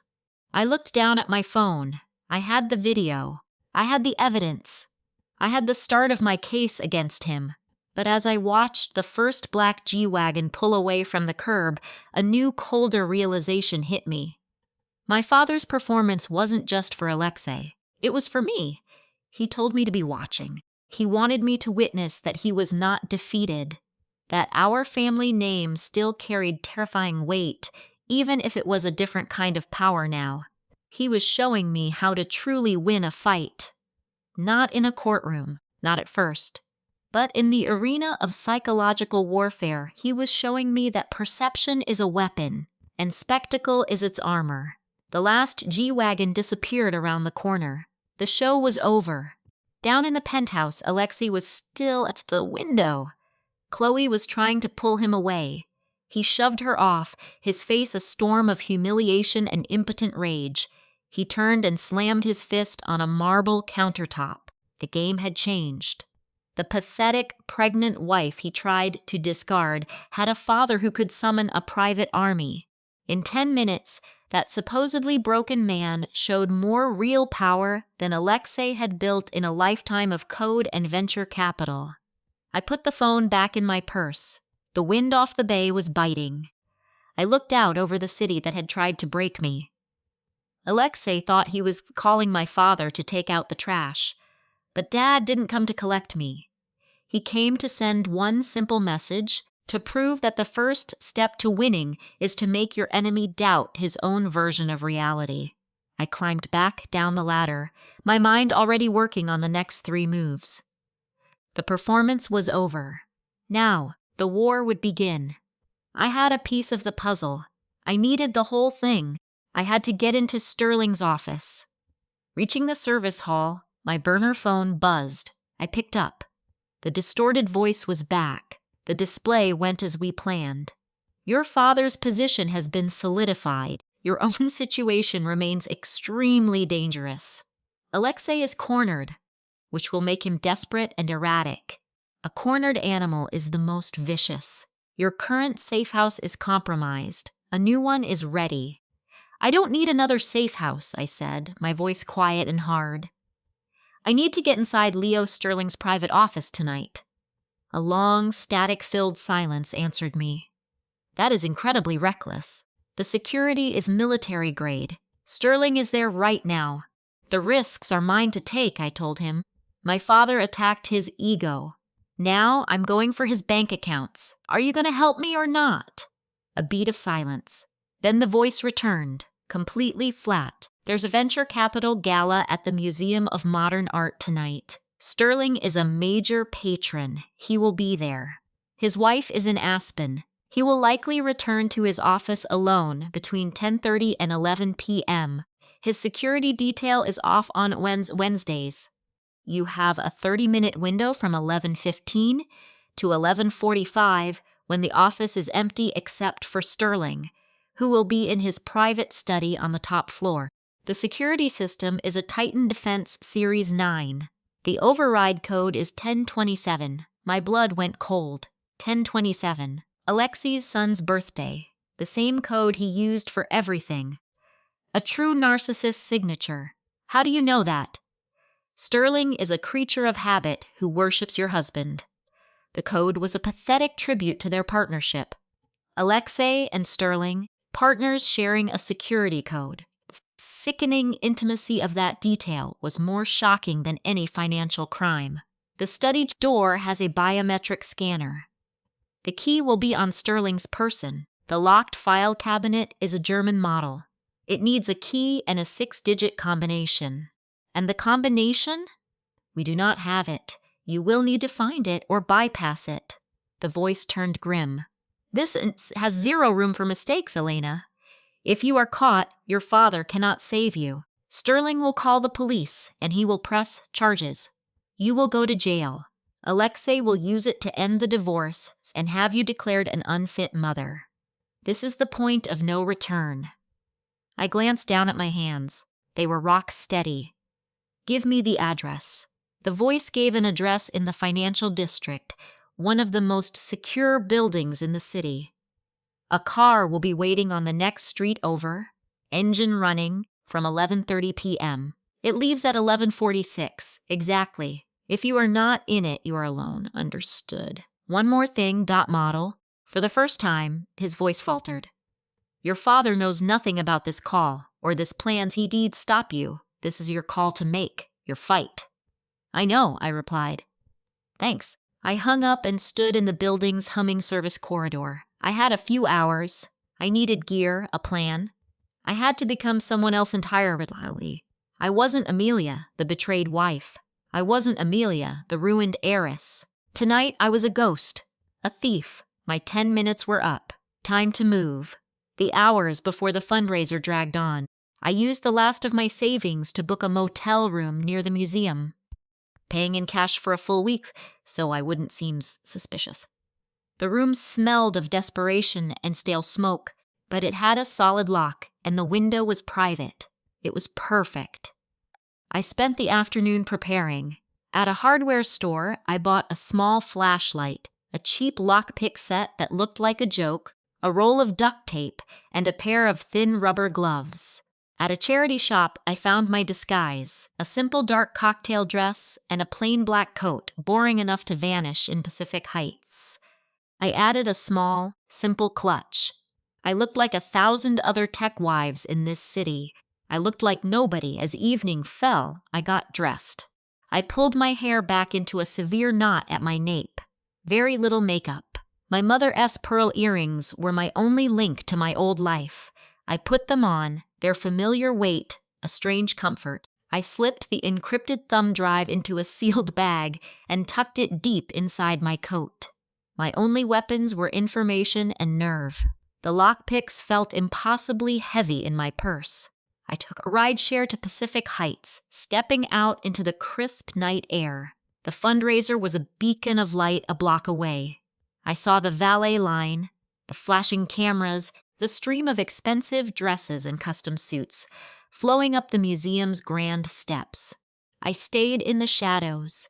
I circled the block, sticking to quiet side streets until I found the address.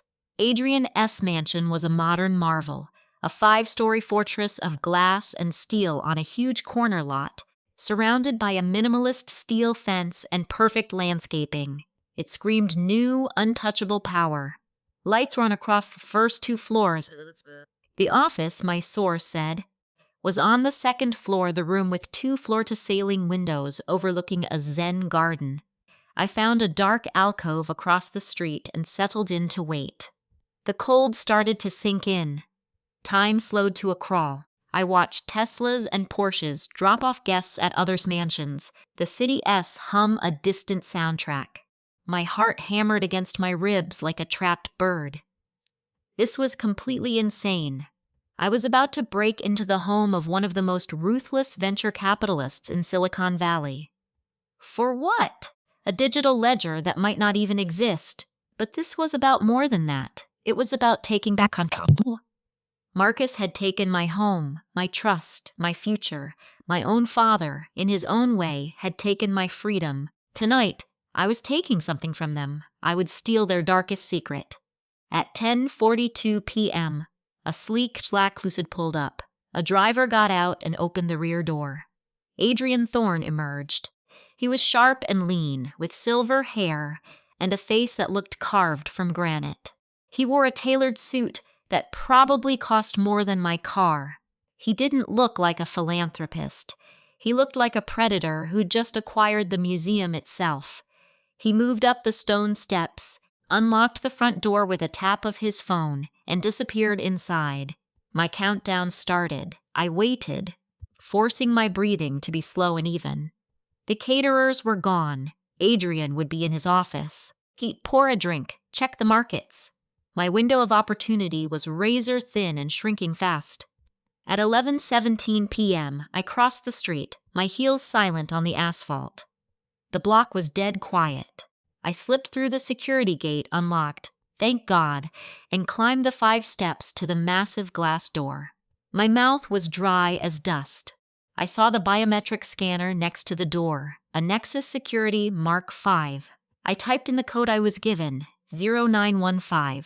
A soft green light pulsed. A quiet click echoed from the lock mechanism.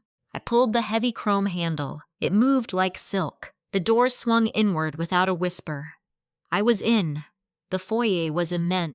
A polished concrete floor sat under a sculpture of twisting metal that served as a chandelier. A floating staircase rose into the shadows. The air smelled of clean air filters, expensive cologne, and power. It was dead silent. I eased the door shut. Less than 30 minutes. I moved fast, every sense on high alert. The house was a gallery of his conquests, modern art from rising stars, glass cases of tech awards, framed patents. This was the den of a man who collected futures. I found the office at the end of a long, white hallway. The door was solid steel with an electronic handle, and just as promised, a formidable-looking Medeco deadbolt. Locked. This was the first real test. I pulled the lockpick set out, my hands shaking. I'd watched hours of tutorials in the motel. It looked so easy on screen. Insert the tension wrench, feel the pins with the rake. I fumbled, the metal slipping. A single bead of sweat trickled down my spine. I took a breath, forcing myself to be still.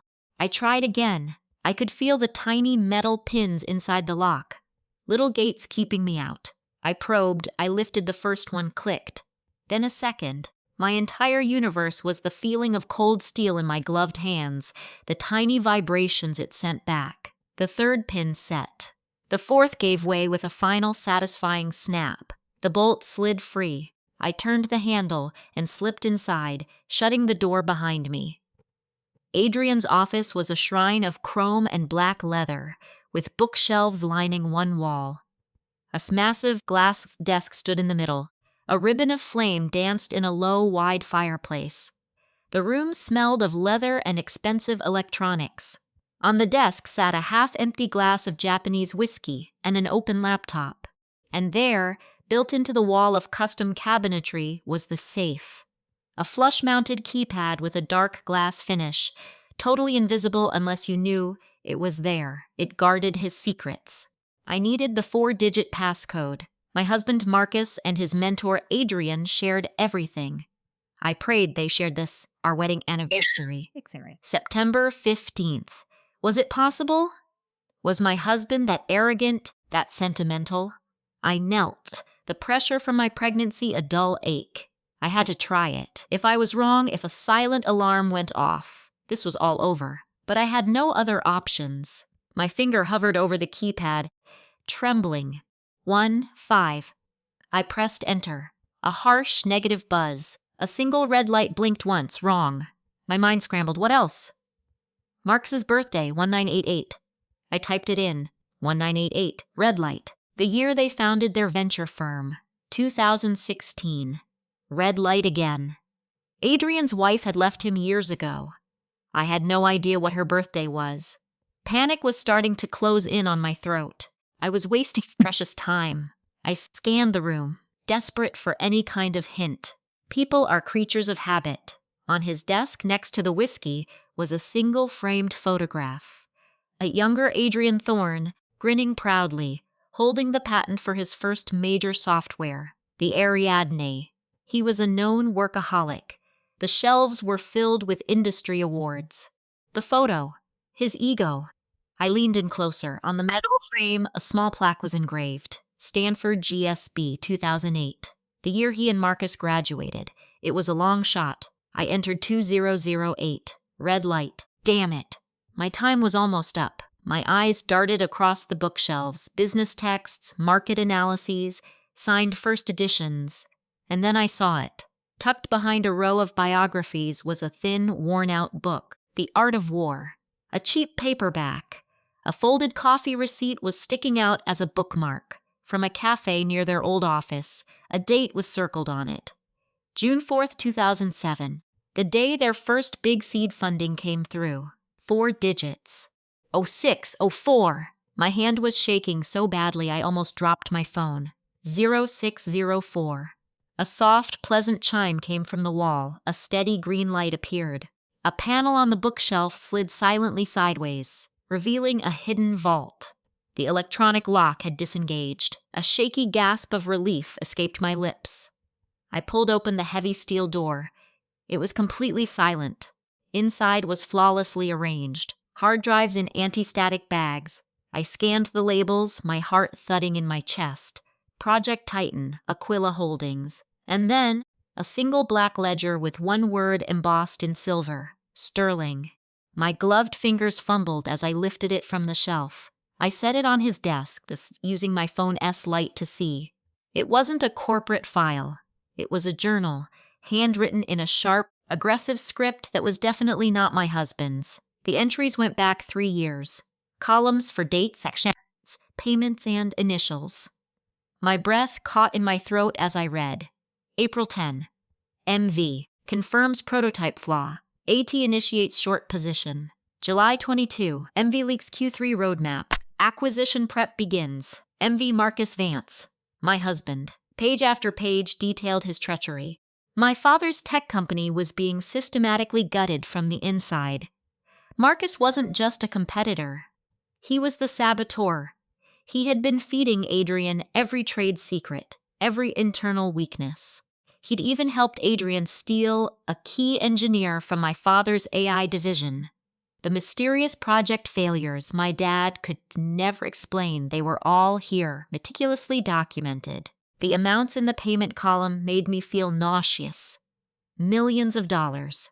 Beside a wire transfer for $10 million, a note was scrawled in black ink. Marcus's down payment. The monster was funding our life by destroying my family. I pulled out my phone, my fingers flying as I started taking pictures. I started the data transfer. File after file, the progress bar blinking on the laptop felt like a gunshot in the silent penthouse study. This was everything.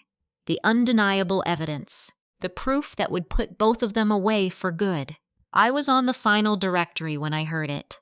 The soft whoosh of the private elevator arriving on his floor. My heart stopped. I froze, the laptop's glow still lighting up the incriminating file names. A door slid open. The confident, heavy footsteps of expensive shoes on the marble outside. Leo, he was home. I ripped the drive out, slammed the hidden server panel shut, and hit the switch.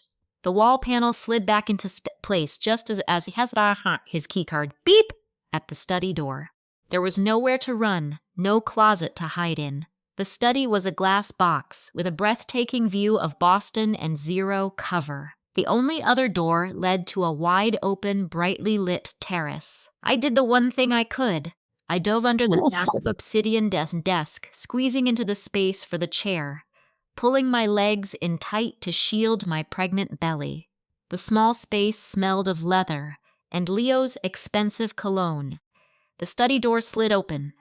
The hall lights blazed on, casting a sharp light that crept under the desk. His handmade leather shoes stepped into the room. I heard the pop of a champagne cork, the fizz of it being poured into a flute. He was walking right toward me. His shoes came to a stop just in front of where I was hiding. I didn't breathe. My heart was beating so hard. I was certain he could feel the vibration. I could see the perfect seam on his designer trousers, the shadow he cast falling right over me. He sat down. The custom chair sighed under his weight. The desk shook, just a little. I was inches from his knees. If he moved wrong, his foot would hit me. He took a long, slow sip of champagne. I heard him pick up his desk phone and dial. "It's handled," he said, his voice a low hum of pure victory. "Your father's little press conference was a total disaster." A pause. He was listening. To Isabel. "I knew it." "No, it doesn't change a thing," Leo went on. "Your dear old dad is definitely a fighter. But a fighting spirit doesn't stop a corporate takeover. He's done. And the girl, Nina's gone off-grid. My guy lost her trail after she left her parents' place, but she'll show up. They always need money eventually." Another silence. I could hear the faint, electronic whisper of Isabel's voice on the line. "Your marital status is the least of my worries," Leo snapped. "Get the divorce finalized. Make her sign. If she refuses, we'll ruin her right along with him. We'll leak the fake emails. Make her look like she was in on it. The head of the cybercrime division owes me a favor. She'll crack." My stomach twisted into a cold, hard knot. They were going to frame me. Send me to prison, pregnant with his child. "All the real data is right here on this server," Leos said, his voice dropping into a conspiratorial whisper. "The only copy, my little insurance policy. Once her father is bankrupt and Nina is neutralized, we'll wipe it clean. A celebration. Until then, it's safe and sound." He laughed, a deep, horrible sound. "Under my complete control. Now, do your part. I want the final patents for their source code filed by Friday." He hung up. He took another slow sip. I heard the quiet click of a pen on a tablet screen. Then, dead silence. He was just sitting there, scamming. A single drop of sweat trickled down my forehead. The cramp in my leg was becoming torture. I couldn't move. I didn't dare. The flash drive with all the copied files felt like a bomb in my pocket. A death sentence if he discovered it. After what seemed like an eternity, he sighed. A deep, pleased sound. He pushed his chair back. His shoes turned. He stood up. He walked away from the desk, toward the wet bar against the far wall. I heard the splash of him pouring another drink. This was my only chance. While his back was to me, I had to move. Slowly, carefully, I started to unfold myself from under the desk. Every soft sound of my clothes, every brush of my shoe on the carpet was a thunderclap in the silent room. I got to my hands and knees. Peeking out, I saw Leo at the bar, his back toward me, looking out the window at the city lights. I pushed myself into a low crouch. The doorway was 20 feet away. It felt like 1,000 miles. I took a single, careful step. The floorboard beneath the designer rug let out a sharp, unmissable creak. Leo froze completely. I saw his reflection in the dark window glass, his head tilted just so, listening. I stopped, a statue carved from pure fear. He didn't turn. "I know you're in here," he said, his voice dangerously calm. "The security system doesn't alarm. It just sends a silent notification to my phone if someone enters the study after I've set it." My heart went cold. It was a trap. The entire thing, the quiet apartment, the unlocked door, it was a trap, and I walked right into it. Slowly, he began to turn. He had his drink in one hand. In his other, he was holding a sleek silver handgun, the barrel aimed right at my chest. It looked like it belonged in his hand. I was expecting a private investigator, maybe one of your father's washed-up lawyers. His icy eyes scanned over me, taking in my black jacket, my terrified face. Then his eyes fell to my stomach, to the unmistakable curve of my pregnancy. A slow, venomous smile spread out his face. But you, the devoted pregnant wife, I have to say, I'm impressed. Unbelievably stupid, but impressed. I couldn't form words. My brain was just a blank screen of panic. Is that your hard drive? He asked, taking a step toward me. Empty your pockets. Put it all on the desk. Now. I placed my small kit on the glass desk, the burner phone, the encrypted drives, the cable bypass tools. He nodded toward me with the gun. Your personal phone, the real one. I put my phone down next to the burner. And the jacket. Take it off. Toss it over here. I shrugged out of my jacket, the cold air of the room hitting my arms. I threw it in his direction. It landed near his feet. He didn't even glance down. His eyes were locked right on mine. You came for the server data, didn't you? Isabel said you were getting reckless. I told her you were just a spoiled heiress. Looks like I underestimated that famous family ambition. He took another step. The gun was now 10 feet away. Unlock your phone. What's the code? I stopped breathing. If he saw those files... Nina, you can either give me the code, or I'll shoot you in the knee and then call a paramedic. You'll get arrested in a hospital bed. Imagine that headline. My hand shook as I typed in the 4-digit password. The screen lit up. The last thing I'd opened was the file manager. The thumbnail of the last file I copied, a spreadsheet clearly detailing a massive, illegal payment to Isabel, was right there. Leo's eyes narrowed. Bring it to me! I picked up my phone, my legs shaking so badly I thought they'd give out. I took 2 steps forward and held it out. As he reached for it, his eyes flicked down to the screen, and I saw my chance. It wasn't a thought. It was instinct. It was pure, raw survival. I didn't hand him the phone. I swung it with all the force I could muster. Not at his face, but at the crystal glass in his other hand. The phone's corner struck the glass perfectly. It shattered. Whiskey and shards of glass flew everywhere. Leo yelled in pain and surprise, stumbling backward as his gun hand flinched. I dropped the phone and lunged. Not for the gun, but for the one weapon I could reach a heavy crystal award on his desk.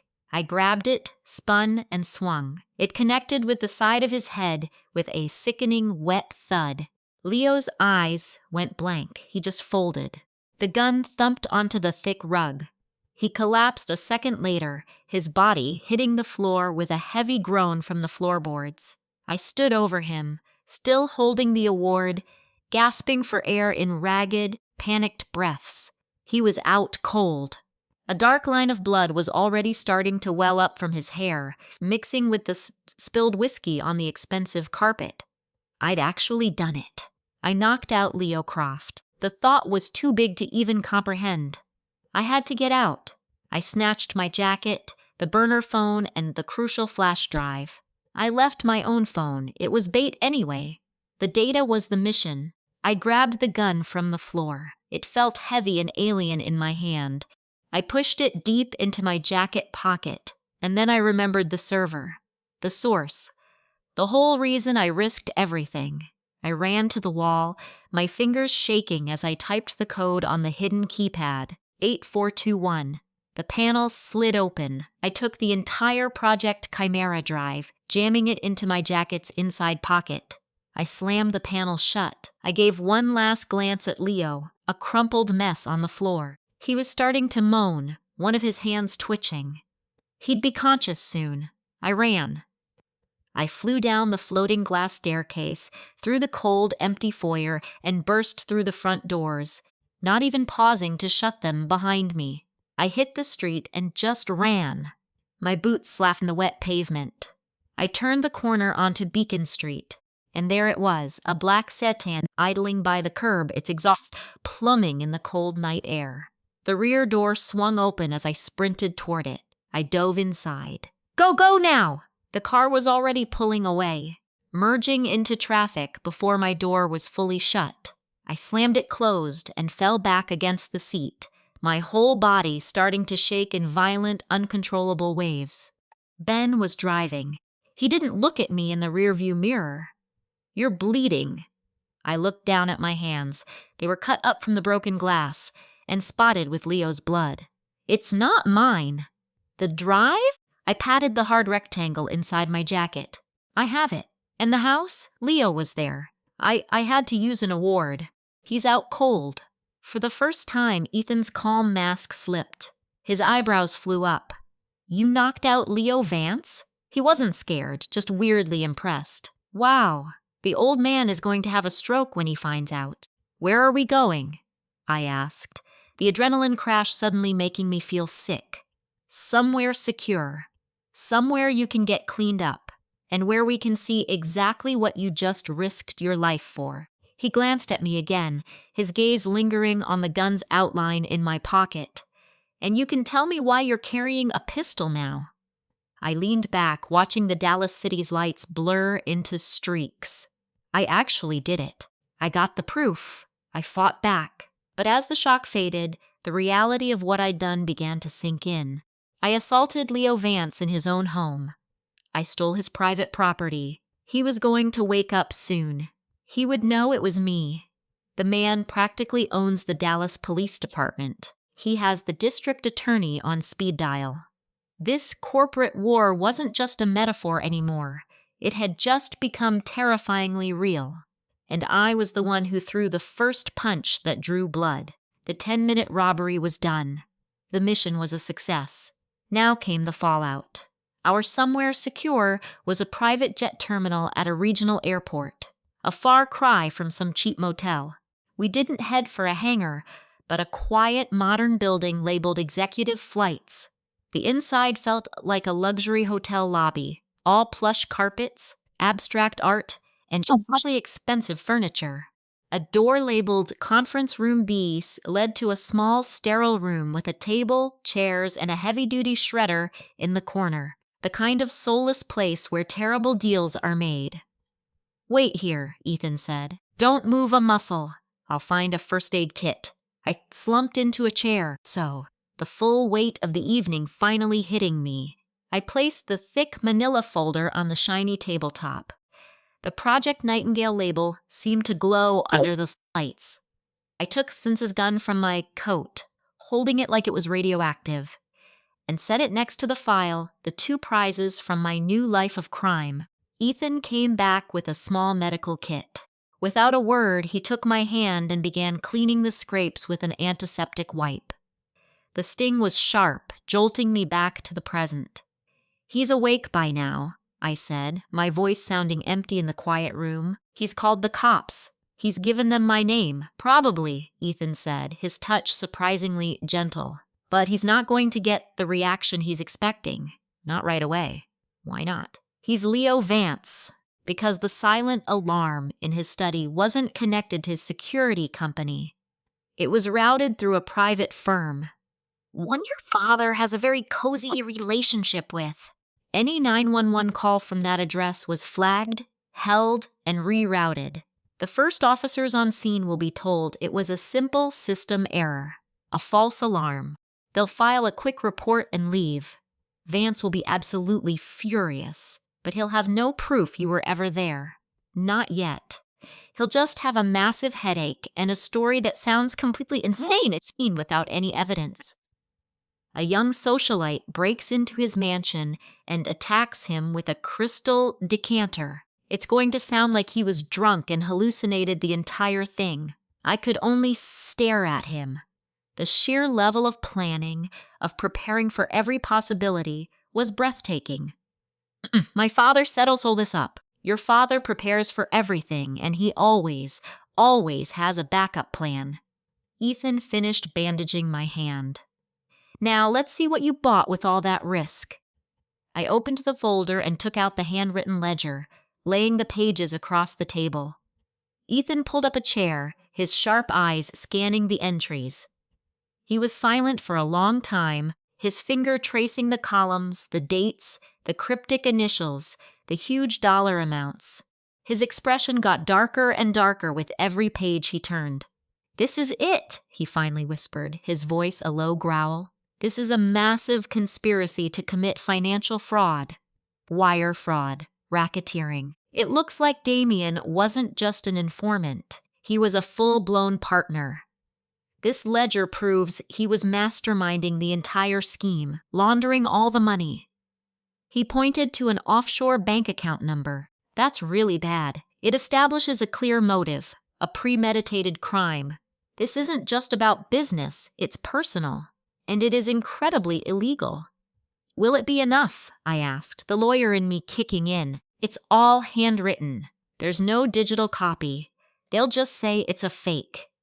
It was in Vance's safe inside his private study, and we have witnesses who can place Damies and Vance together all the time.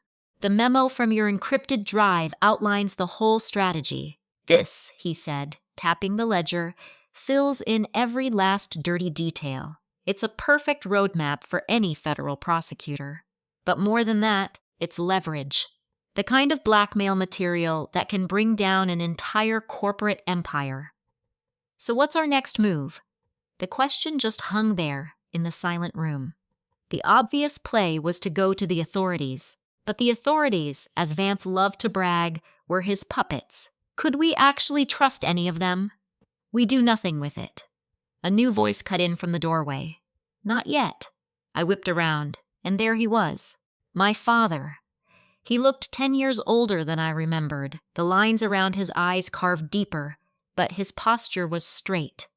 He wore a simple dark sweater and slacks, not one of his usual power suits. He looked like a man who had finally let down his armor. He looked at me first, scanning me for any injuries, his eyes filling with a relief so powerful it made my own throat ache. Then his gaze dropped to the ledger on the table and to the pistol right next to it. His face hardened instantly. "You went to Vance's house." It was a statement, not a question. His voice was quiet, but it was trembling with a controlled rage I had never, ever heard from him. "You told me not to," I said, meeting his eyes, my own defiance flaring up against his anger. "You told me to run to Zurich. You threw a party as a distraction, but you never gave me a weapon, so I had to go out and get one myself. I gave you a way to survive," he snapped back, stepping into the room. "A safe, clean exit, miles away from all this. Not a way to get yourself killed, breaking into the home of a man who would snap your neck and call it a tragic accident. What were you thinking, Ava? This was never some kind of game. That drive." I pointed a shaky finger at it. "If they'd found that on me, my God." I did what I had to do. I shot back, rising to my feet. Marcus had a whole file on me. He was framing me. Dad, he and Damien, they were going to plant evidence, make it look like I was an accomplice, and then send me to jail. What was I supposed to do? Go hide on some island and read about my own indictment in the news? The ugly truth filled the air between us. My father closed his eyes, a look of pure pain on his face. When he opened them, the rage was gone, replaced by a deep, tired sadness. "I failed you, utterly. You created this monster, and you left me here alone with him." "You didn't leave me alone," I said, my voice unsteady. "You left me a way out. You left me Ethan. You came to my apartment. You showed me everything." I searched for the right words. "You showed me the importance of theatrics, the power of making a single, decisive move. Well, this is my move." I slammed my hand down on the file. "I'm not running. I'm not hiding. Not this time." My father looked at me with a kind of new respect in his eyes. He gave a slow nod, as if accepting something he couldn't change. "Fine." He walked over to the table, pulled out a chair, and stared at the pages. "Then we fight, but we do it smart. We use the truth, the entire truth." He looked over at Ethan. "Is this room secure?" "Swept an hour ago. Jammers are on. We are completely off the grid." My father took a deep breath. "The bankruptcy, the fraud charges, it's all true, Ava. The losses are real. I pushed out a faulty product. I inflated user numbers to get more funding to pay off the last round of investors. It's the oldest sin in Silicon Valley. I was arrogant. I thought I could innovate my way out of any problem. My stomach lurched. So that was it. The simple, awful truth. But he kept going, his voice getting stronger. This wasn't just a bad business deal. I was the target of a deliberate, coordinated corporate takedown. Marcus, with Leo as his inside man, was running a sabotage operation on my company. They launched denial-of-service attacks. They filed phony patent lawsuits to delay our product releases. They paid lobbyists to block our company acquisitions. They planted negative stories with tech bloggers. They poached my best software engineers. They created a server meltdown. They backed me into a corner where I had no choice but to cut corners. He motioned to the drive. This is the complete log of that attack. They didn't just profit from my failure. They designed it. They are the direct reason for the very fraud the SEC is investigating me for. I'm guilty of bad judgment and of desperation. They are guilty of malice, of conspiracy, and of corporate espionage. My entire world shifted on its axis again. This wasn't a simple story of a failed CEO. This was a war, a king being dethroned by a brutal, methodical siege. Why didn't you tell anyone? The SEC? The FBI? And say what?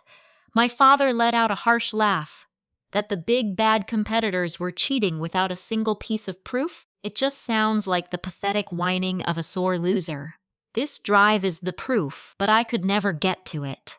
Marcus kept it as leverage over Leo, or maybe just to gloat over. My only play was to force their hand, to make them think they'd already won. The bankruptcy filing, I said, as it all finally made sense. A controlled demolition. He nodded. I knew the indictment was on its way. The investigation was going to happen either way, so I took control of it. I filed for Chapter 11 to freeze every asset and force all the snakes out into the open. I gave up control of Devereaux Industries to a trustee, someone with powers I no longer had. The power to issue subpoenas to investigate everyone, not just Julius' firm. I ate the public humiliation, the hit to my reputation, just to create a battlefield where the whole truth could come out. It's a long shot, a last-ditch gamble. I just stared at him, torn between awe and horror. He's sacrificed his legacy, his fortune, his freedom, all for a single move in a much bigger war. And that surprise announcement? The 10-minute presser? Pure theater, just as you said, he admitted with a tired smile. But it was necessary. I had to show Julian, and more importantly, show you that I wasn't out of the game, that the Devereaux name still meant something. Even if it was just a phantom drug trial. I had to make Julian second-guess everything, to make him panic. A man in a panic makes mistakes. He looked at me, and his eyes softened for just a moment. I had to remind you whose daughter you are. You re not a victim. You re a Devereaux. We don't fold. The pieces were all crashing into place, creating a picture that was both terrifying and thrilling. So what's next? We go to the district attorney? Not yet, my father said, his face turning sharp, calculating. The old Charles Devereaux, the ruthless strategist, was back. We have the data key. They have no idea we have it. Right now, Simon is furious and confused, but he thinks he's Seth's in charge. And Julian is arrogant, thinking he's Seth's about to destroy you for good. We have the element of surprise, and we are absolutely going to use it. How? We set up a meeting. A negotiation for the divorce. I blinked. What? After all this, you want me to negotiate with him? I want you to make him an offer he can't possibly accept while you re-wearing a wire, with the U.S. Attorney for Massachusetts listening in live. The sheer audacity of it left me breathless. You can arrange that? The trustee handling the bankruptcy is a former federal judge, Evelyn Hayes. She is legendarily independent, incredibly sharp, and she despises Simon because of a biotech deal that imploded in the 90s. I've already had a quiet, off-the-record chat with her. She is very interested in any new evidence that could help her administer state fairly, especially proof of a conspiracy to illegally devalue it. She has friends in the Public Integrity Unit. They'd be fascinated by a case about a plot to manipulate the market and defraud investors, especially one involving a billionaire financier and a biotech firm. It was an incredibly daring and dangerous plan, using the divorce, my own personal hell, as bait for a federal sting. He'll never agree to see me. Not after our fight, not after you saw him. He'll only use his lawyers. He'll meet, my father said with ice in his voice, because the offer will be for his silence, and it will be delivered by your new lawyer. My new lawyer? The conference room door swung open again. A woman in her late 50s walked in with a sharp, dark bob, intelligent eyes, and an aura of absolute authority. She was wearing a flawless, custom-tailored white pantsuit. I recognized her immediately from the Boston Globe and financial magazines. Isabella Rossi, known as the Matador. She was the most feared divorce attorney in Massachusetts, a legal predator who handled super-rich clients in battles where the stakes were astronomical and the secrets were devastating. She was famously selective, wildly expensive, and had never lost a case. Olivia, she said. Her voice was cool and precise. A pleasure under the circumstances. I am Isabella Rossi. I'll be your counsel. I was speechless. How? I owe your father a favor, she said simply, setting a sleek leather briefcase on the table. A very significant one. And frankly, I can't stand Julian Croft. He's an arrogant, misogynistic bully who believes his money puts him above the law. I've been waiting for a chance to take him down a peg. This should be fun. She opened her briefcase, pulling out a single sheet of paper. This is a proposed settlement. The terms are simple. You agree to a quiet, no-fault divorce. In return, Mr. Croft will immediately transfer the clear title to the penthouse overlooking Boston Common to you, with no debt. He will also wire $50 million from his personal funds to you in one lump sum payment. In exchange, you will sign an ironclad non-disclosure agreement, giving up any right to ever discuss your marriage, your family's company, or anything you know about Mr. Croft's business dealings. I almost laughed out loud. It was so insane, so audacious, it was almost an insult. He will never, ever agree to this. It's a joke. Of course it is, Isabella said, a razor-thin smile touching her lips. That's the whole point. It's an opening offer so outrageous it will make him furious.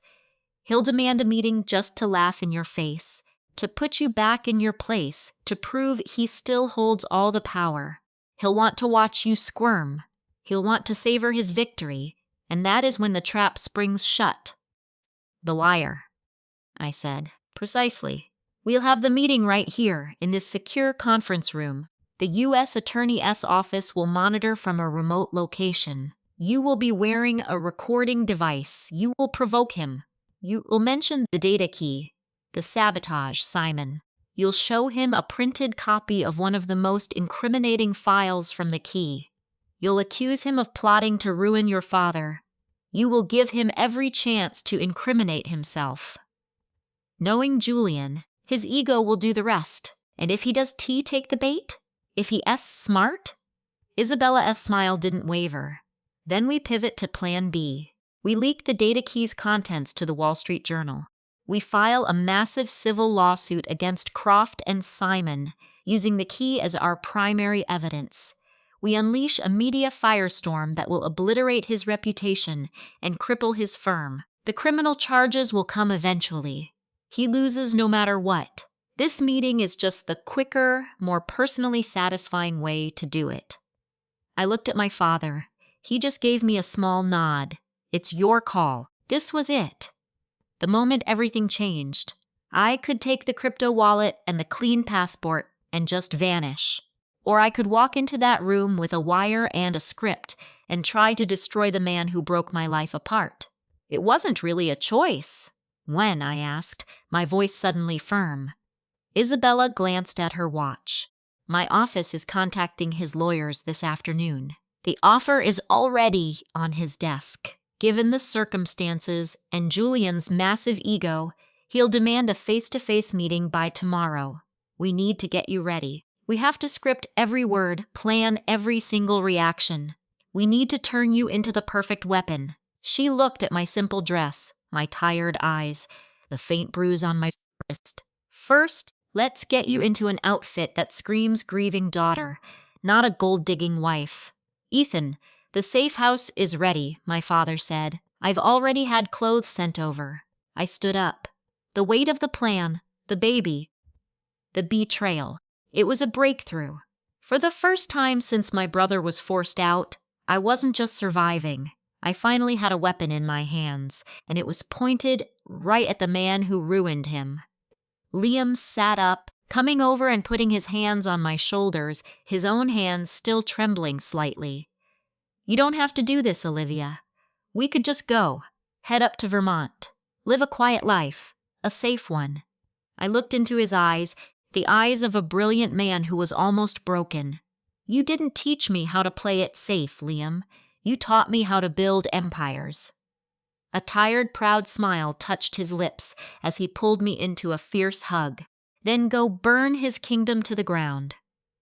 I followed Isabella and my father from the apartment, leaving the data key and the server access codes on the table as evidence for the prosecutor's team.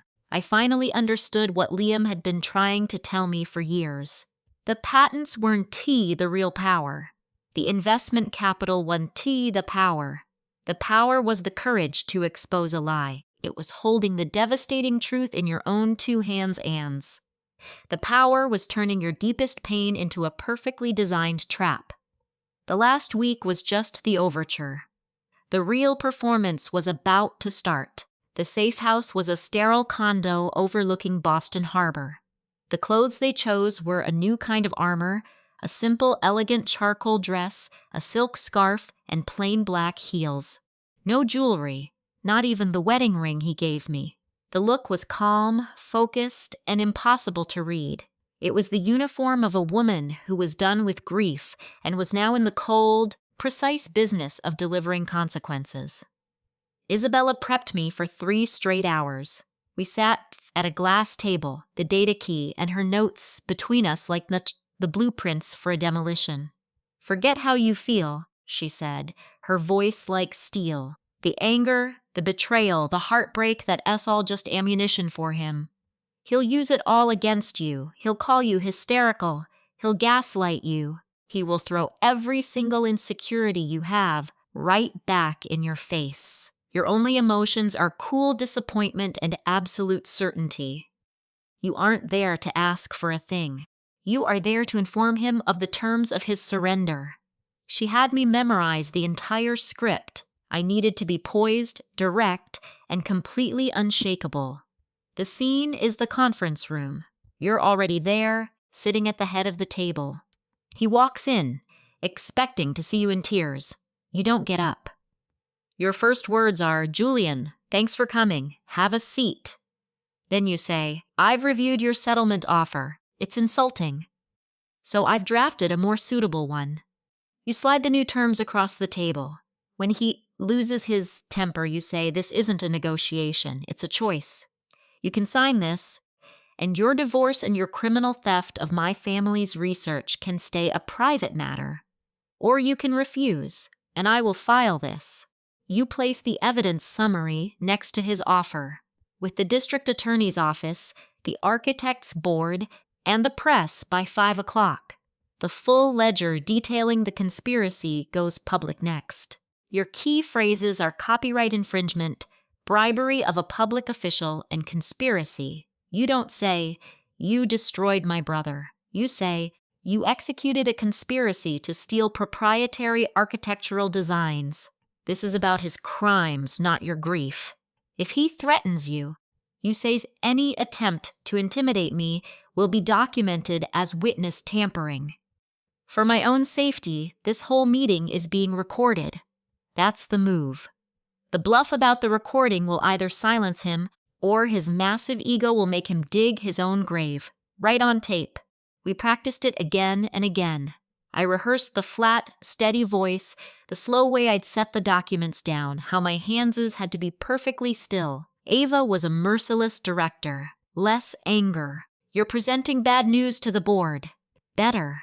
Don't lean forward. You are not askings. You are informing.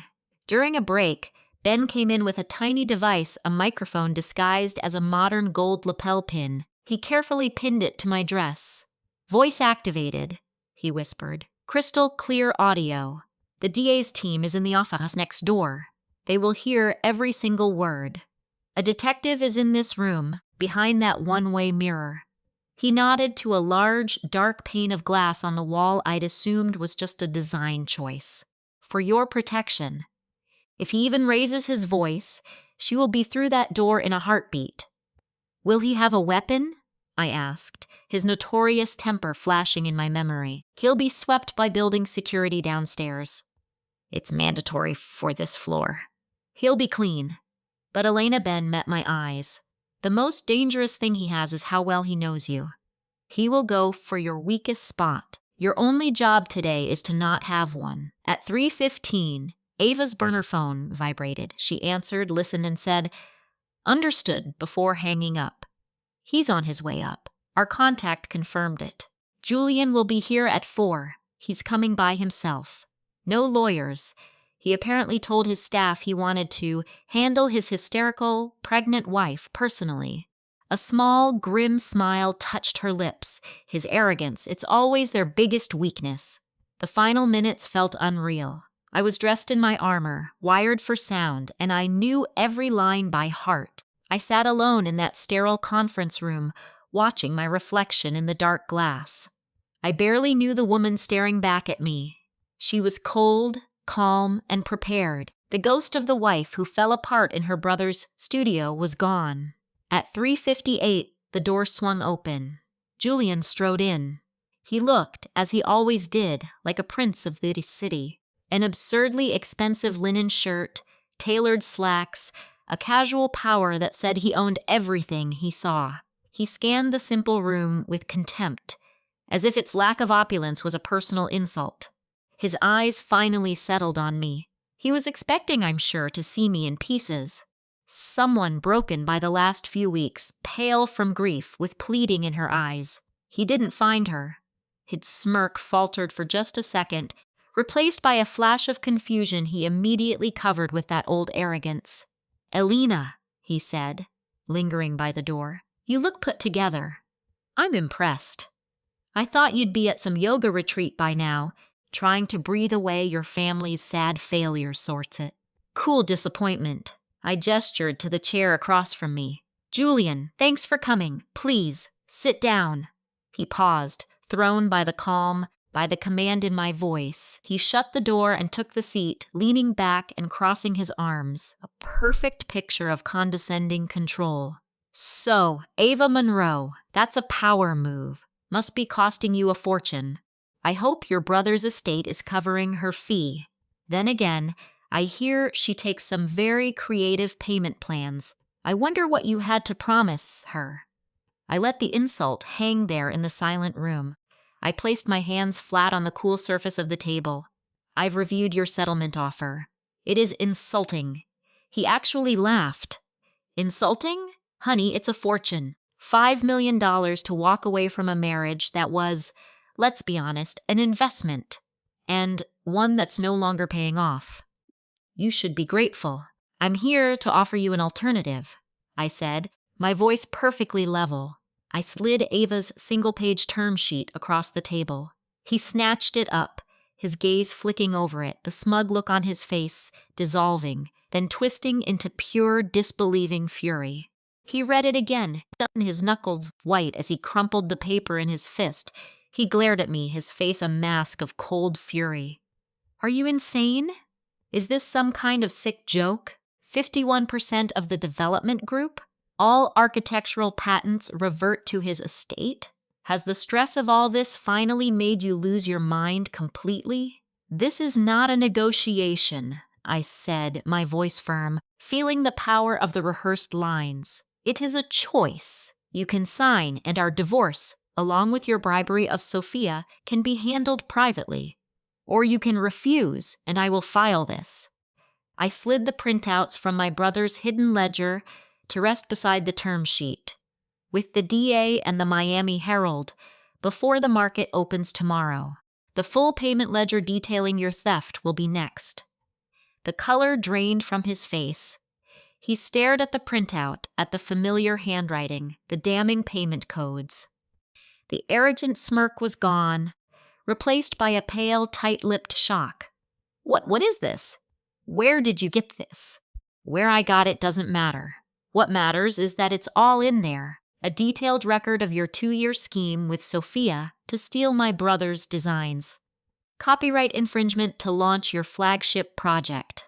Bribery, conspiracy, and your brother's pathetic attempt to blame me for his own failure. I didn't flinch. I just sat there, looking straight up at him. Is that why there's a shell corporation called Ocean Drive Holdings, Julian? Is that for Sophia's bonuses? The question hit him like a physical blow. He actually staggered back a step. He knew that I knew. That one specific detail was enough to demolish his composure. He expected a weeping wife making empty threats. He didn't expect the woman holding the blueprints to his entire lie. His shock curdled into rage. He slammed both fists on the table, leaning in until his face was inches from mine. I could smell the expensive cologne I bought him. Now it just smelled like corruption. "You stupid girl," he hissed, the charming developer mask gone, revealing the monster underneath. "You think you can blackmail me? You have absolutely nothing. That ledger, if it's even real, is something you will never get your hands on. And this," he snatched the term sheet from the table, tore it into shreds, and threw them down like confetti, "is trash. My lawyers will have you declared mentally unfit. I will take the baby. I'll bury your brother's estate in so many lawsuits he'll wish he'd never been born." This was the moment. Any attempt to intimidate me or to use my pregnancy as leverage will be considered witness tampering and obstruction of justice. I spoke, my voice strong, though my heart was pounding against my ribs. He glanced at a scale model of his new tower on the credenza, then back at him. "Just so we are clear, this entire conversation is being recorded." His eyes followed my look. First came realization, then a flare of raw animal anger. He let out a harsh, ugly laugh. "Recorded?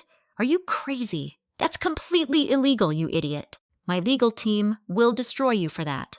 It's inadmissible. You just broke the law." "I'm not the one facing a grand jury, Julian," I said, my tone finally going ice cold. "The recording is just for my protection. The real evidence is in that ledger. And with the city inspector, you and Sophia paid off. What was his name? Oh, yes, Mr. Castillo. His entire tough guy facade just evaporated. Castillo. I had a name from his secret accounts. Proof I knew everything. You're bluffing," he snarled, but the threat was hollow. It sounded more like a desperate prayer. "Am I?" I reached into the leather case on the table. Just one sheet of paper. I pulled out a color printout of a wire transfer. It clearly showed the payment to Castillo, with Julian's own initials authorizing it. I pushed it across the desk. He stared at it. All the color drained from his face. He saw his own signature. His hands began to tremble. He was a man watching his whole world burn down. "Where?" he whispered.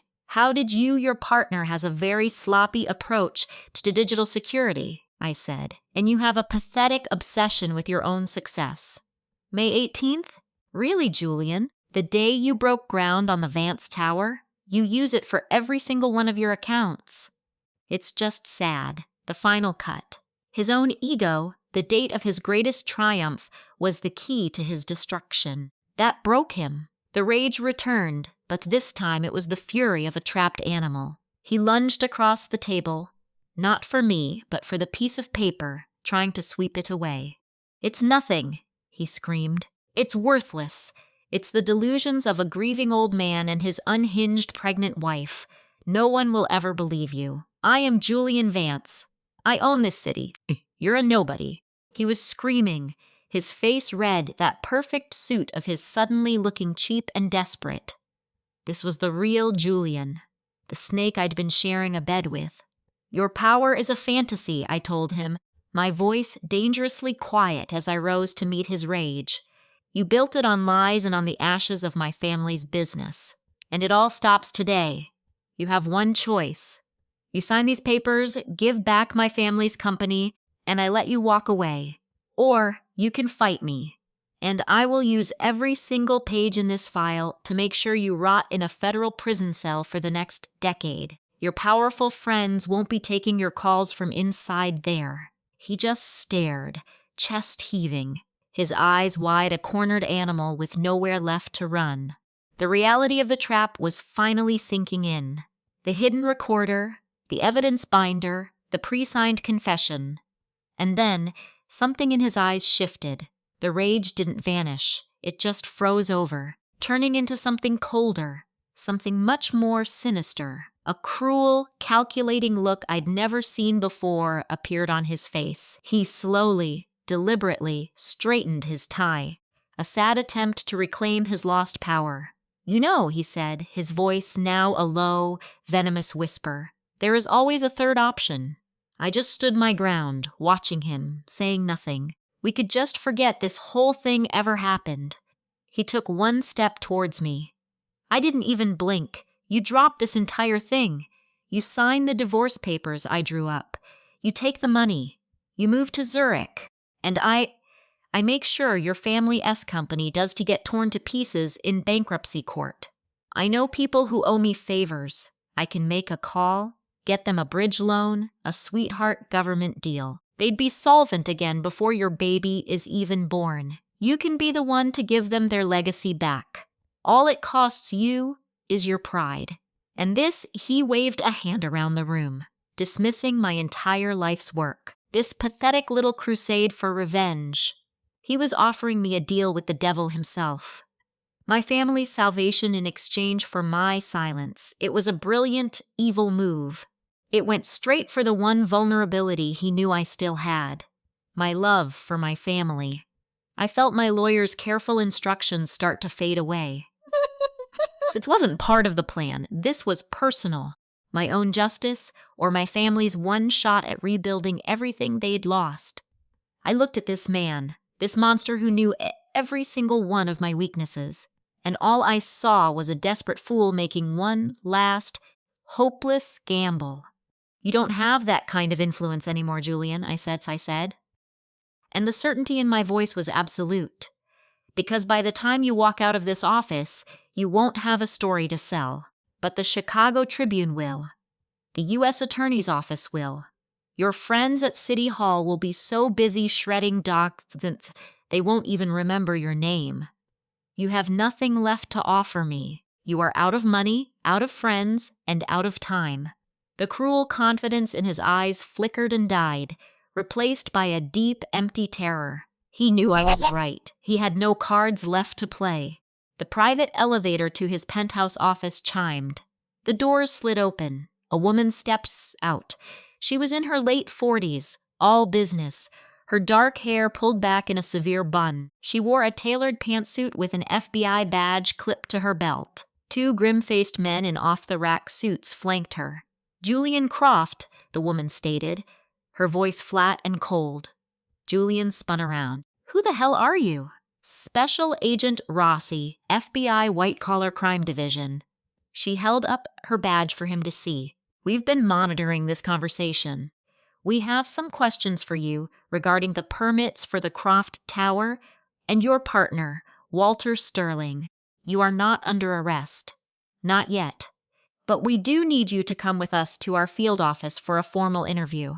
Julian stood there, frozen, his mouth hanging open. He glanced from the agent to me, to the incriminating ledger still open on his desk.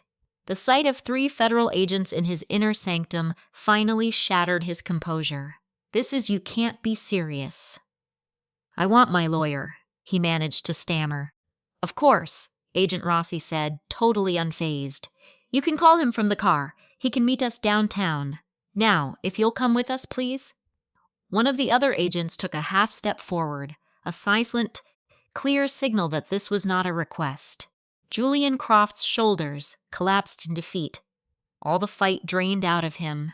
He moved like a marionette whose strings had been cut.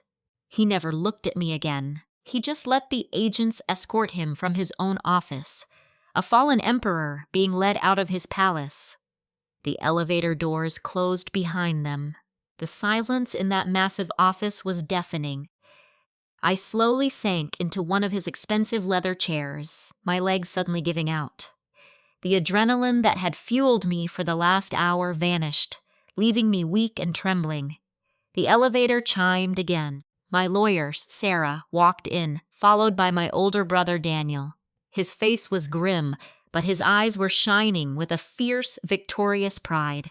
"You were incredible," Sarah said, and for the first time, I heard real admiration in her voice.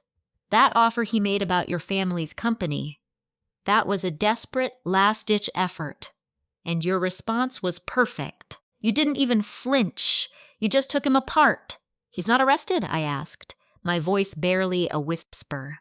"Not yet," Daniel said. He came and stood by my chair, resting a comforting hand on my shoulder. "They'll hold him for hours, show him just a piece of the evidence we provided. Then they'll offer a plea bargain. Testify against Walter Sterling for a reduced sentence.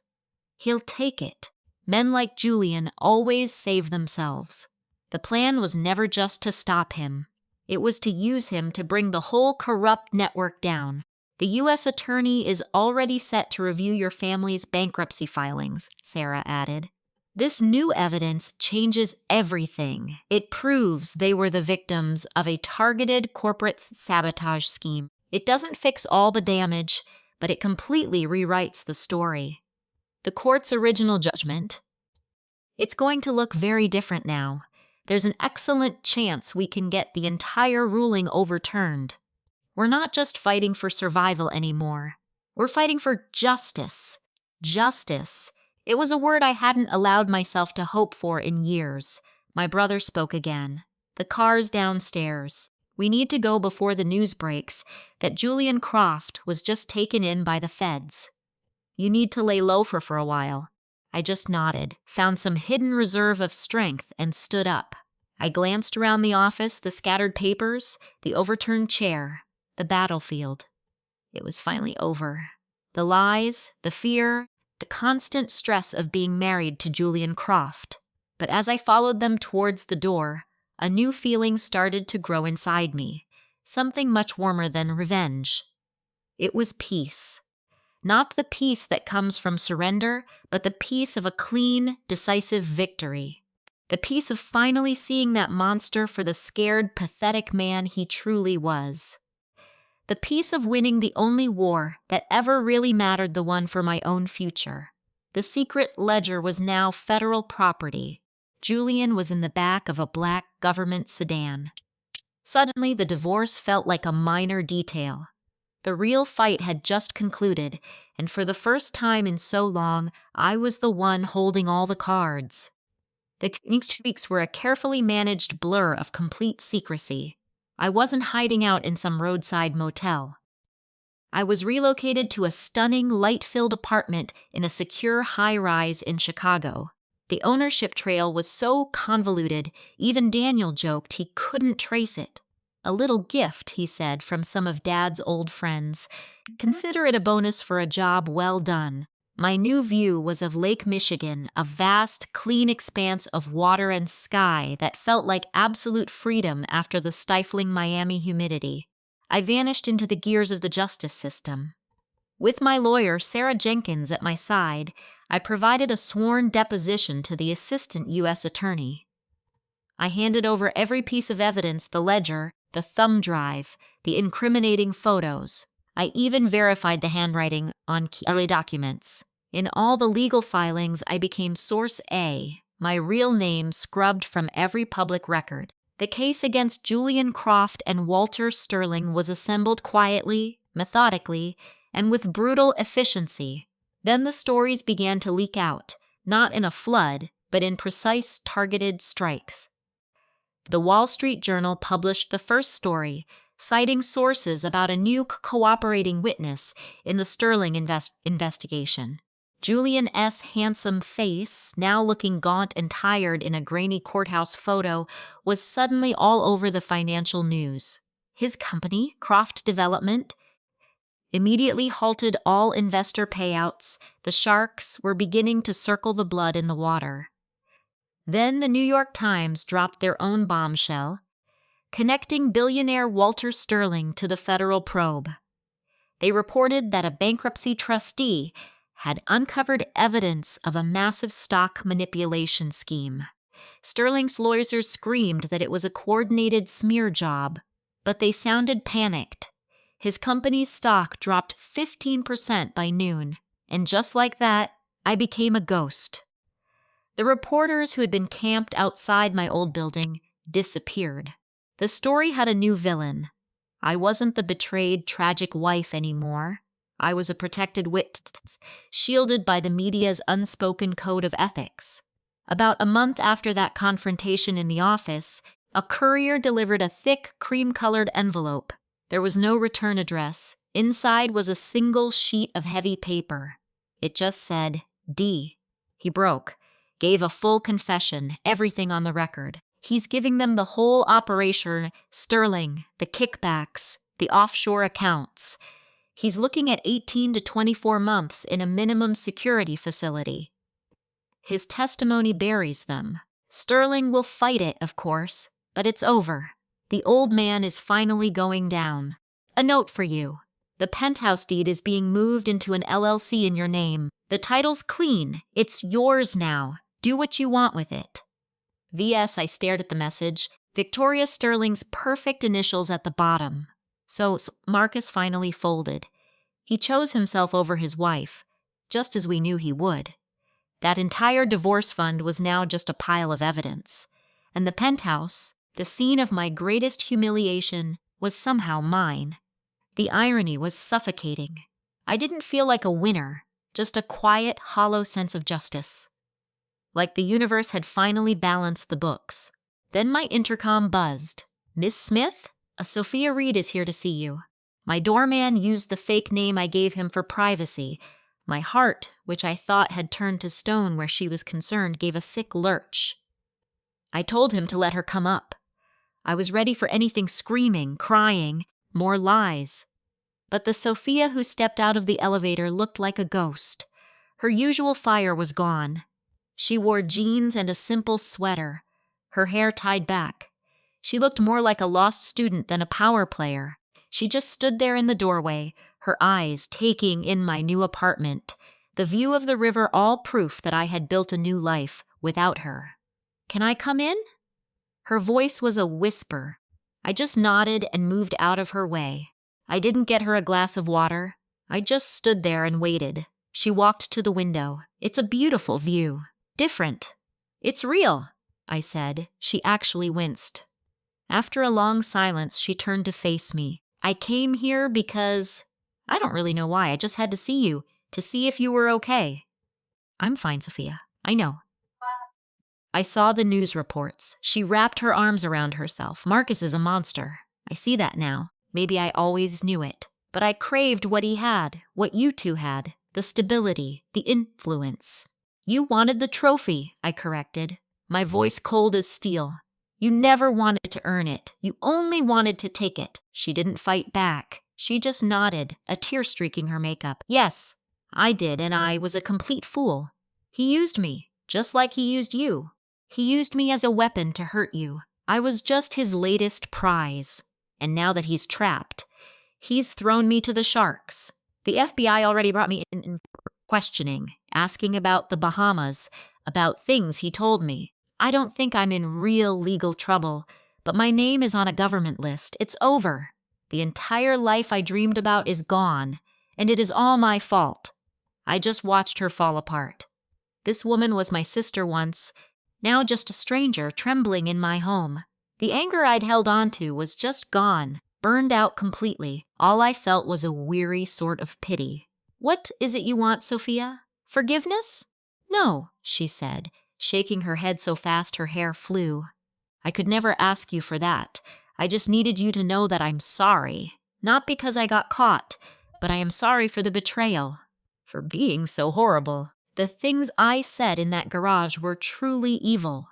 I was so sick with jealousy I couldn't think straight. You were my best friend, and I threw our entire history away for a man who thought we were both disposable. She finally met my eyes, and they were raw with pain.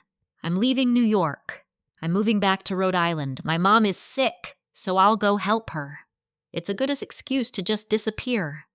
I said nothing. The silence was thick with the ghosts of 1,000 good memories, a real friendship that had turned to ash.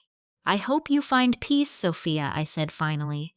It was all I could offer her, not forgiveness, just an end to the war. She nodded, the tears starting to fall again. Thank you. As she walked out, she paused at the door. For what it's worth, you were always the stronger one. I think that's why I hated you so much. And then she was gone.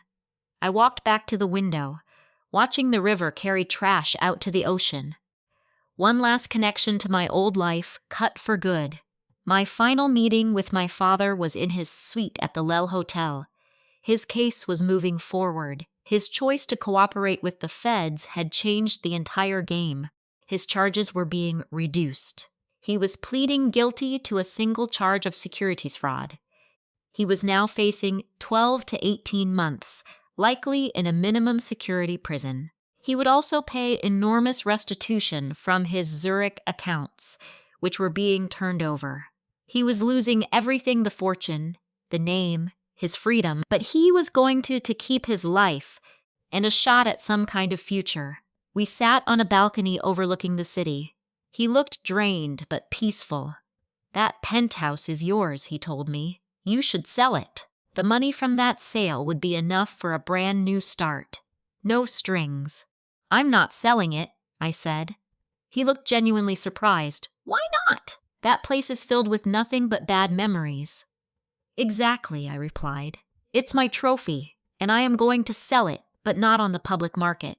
I'm going to auction it, and every last dollar is going to a new foundation, the Ashcraft Financial Justice Initiative. It's going to provide legal aid to people scammed by men like Marcus. It will protect whistleblowers. And it will teach financial literacy to those who need it most. My father just stared at me, his eyes wide with disbelief.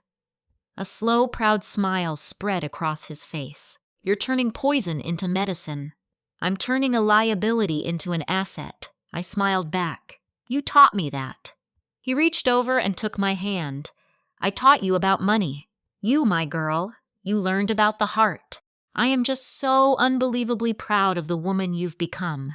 After all of this horror, you didn't just get through it, you blossomed. I had a good teacher, I whispered, squeezing his hand, even when he was teaching me exactly the kind of person I never wanted to be. The morning of my father's hearing was crisp and clear. He wore a simple dark suit and stood tall, his voice steady as he pleaded guilty. The courtroom was almost empty. It was just a formality, but I was there.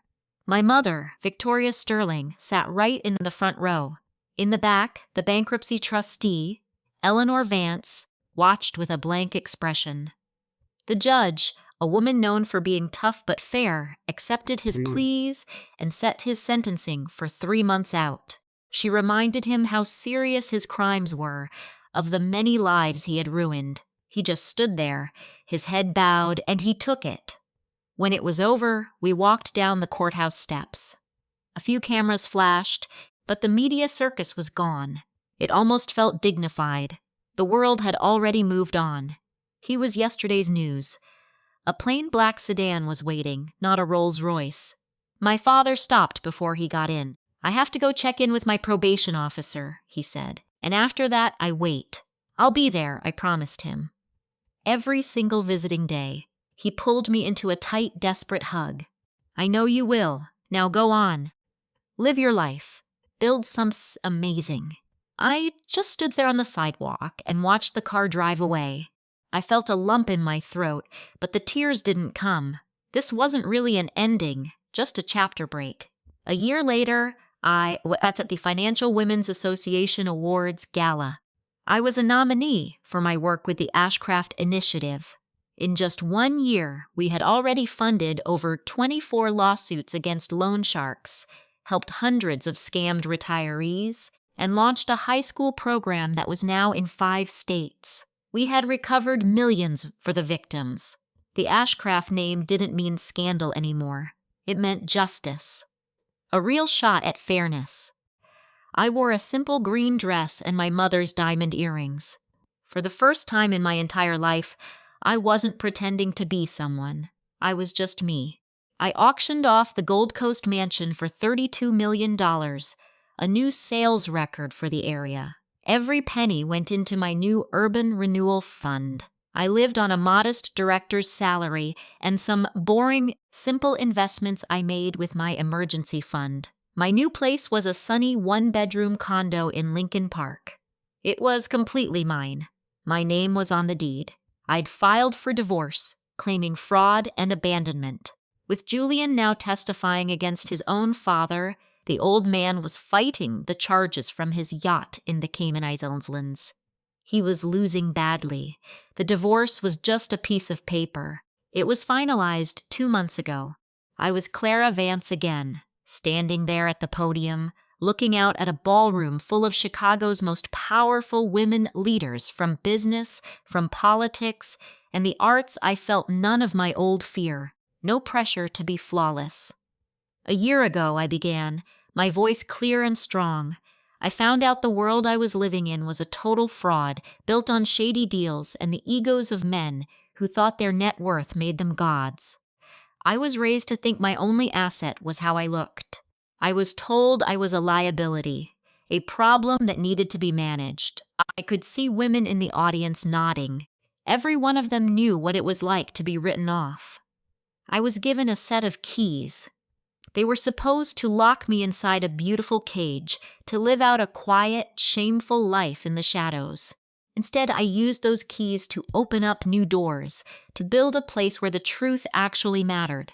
I learned that the greatest investments aren't in real estate or stocks or some portfolio. They're in the truth and in the courage to stand up for it. I talked about the fund, about taking a symbol of my own personal betrayal and making it an engine for rebuilding communities. I talked about second chances. I never said Julian's name or his father's. They were just footnotes in my story now, not the main characters. I was. When I was done, the applause felt like a physical thing, a huge wave of support and respect. As I stepped down from the stage, women came to shake my hand, press their business cards into my palm, and whisper their support. Then the crowd started moving toward the open bar, and I saw him. He was by a marble column in the back, half hidden in the shadows. My heart just stopped. Leo Russo. We met at Northwestern years ago, in what feels like a past life. He was a scholarship kid from the South Side, brilliant, driven, and with a sense of justice so fierce it was almost scary. We had a thing, not dating exactly, but way more than friends. Just intense debates in the library, coffees that turned into all-nighters. There was one incredible kiss after we broke a story for the campus paper. It felt like the start of everything. But then Julian S.'s father said something nasty about him. And I, trying to keep the peace, wanting so badly to fit in, I just let us fade out. Leo knew. He never said a word to me. He just gave me this one long look with those sharp, dark eyes that saw everything, and then he was gone. I heard he became a Pulitzer-nominated reporter for the Chronicle, digging into financial crimes. A real corporate watchdog. He looked older now. That fire in his eyes had settled into a lean, self-assured strength. He was wearing a dark suit that was clearly tailored just for him. And he was watching me. A faint, unreadable smile played on his lips. I started making my way through the knots of people, my pulse doing this ridiculous little dance. He pushed off the column as I got closer. "Clara Vance," he said. His voice was deeper than I remembered, but that same Chicago accent was there.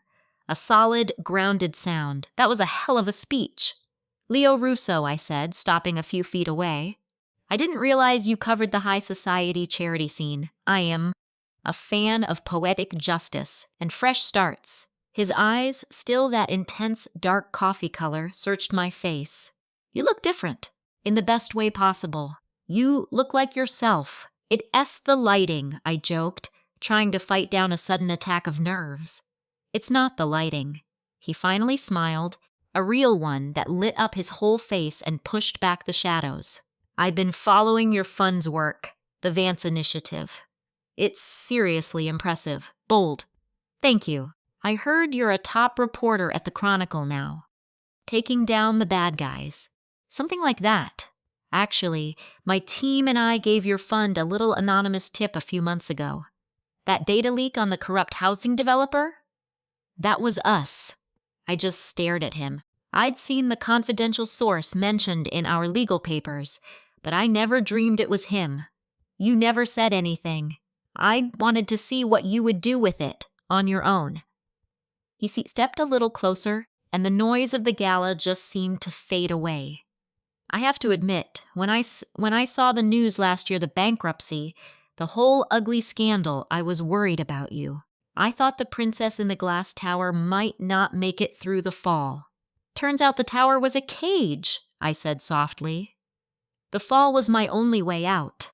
He held my gaze, and for a second I saw the ghost of that newsroom, the story we never finished, and the life I'd thrown away. "I'm glad you got out, Clara." "Me too." A tense silence fell between us, thick with 10 years of unspoken questions. "Look." He started, rubbing the back of his neck in a way so familiar it made my chest ache. "This is probably terrible timing and the worst place for this, but I'm in town for a few weeks finishing that housing story. I was just wondering if you might want to get coffee or a drink to compare notes on cleaning up this city, or anything, really. It wasn't some big romantic gesture. It was just a quiet, simple question. A hand reaching across the canyon of my mistakes. I looked at him, at this man who was a living reminder of a different path, a more real me, a girl I had almost completely forgotten. And I realized the woman I was now wasn't the socialite, or the wife who was cheated on, or the woman who got revenge. She was someone who fought for what was right and won. She was someone who could finally make her own decisions, without being afraid. I smiled. A real, genuine smile that came from deep inside. "Comparing notes sounds an awful lot like work, Leo. How about dinner?" The look of shock, followed by a slow bloom of hope in his eyes, felt better than any round of applause. "Dinner?" he repeated, his own smile getting wider. "Tomorrow." "Tomorrow?" I asked. He just nodded. "A promise." He touched my elbow. Just a brief, warm touch. And then he was gone, swallowed back up by the crowd. He left me standing there, the silk of my dress feeling cool on my skin. That feeling of possibility was so real I could almost taste it. I looked past the glittering party, out at the Chicago skyline stretching into the darkness. That chapter of my life was done. The debts were paid. My ex-father-in-law was about to learn a thing or two about justice. And I, Clara Vance, was free. Not just free from a horrible marriage or a ruined name. I was free to choose, free to build, free to just be. The start of my new life wasn't some lightning bolt. It was a quiet choice in a very crowded room. It was a second chance, one that was offered and accepted. It was the simple truth that the most valuable thing I ever got back was myself. And this story, my real story, was only just getting started.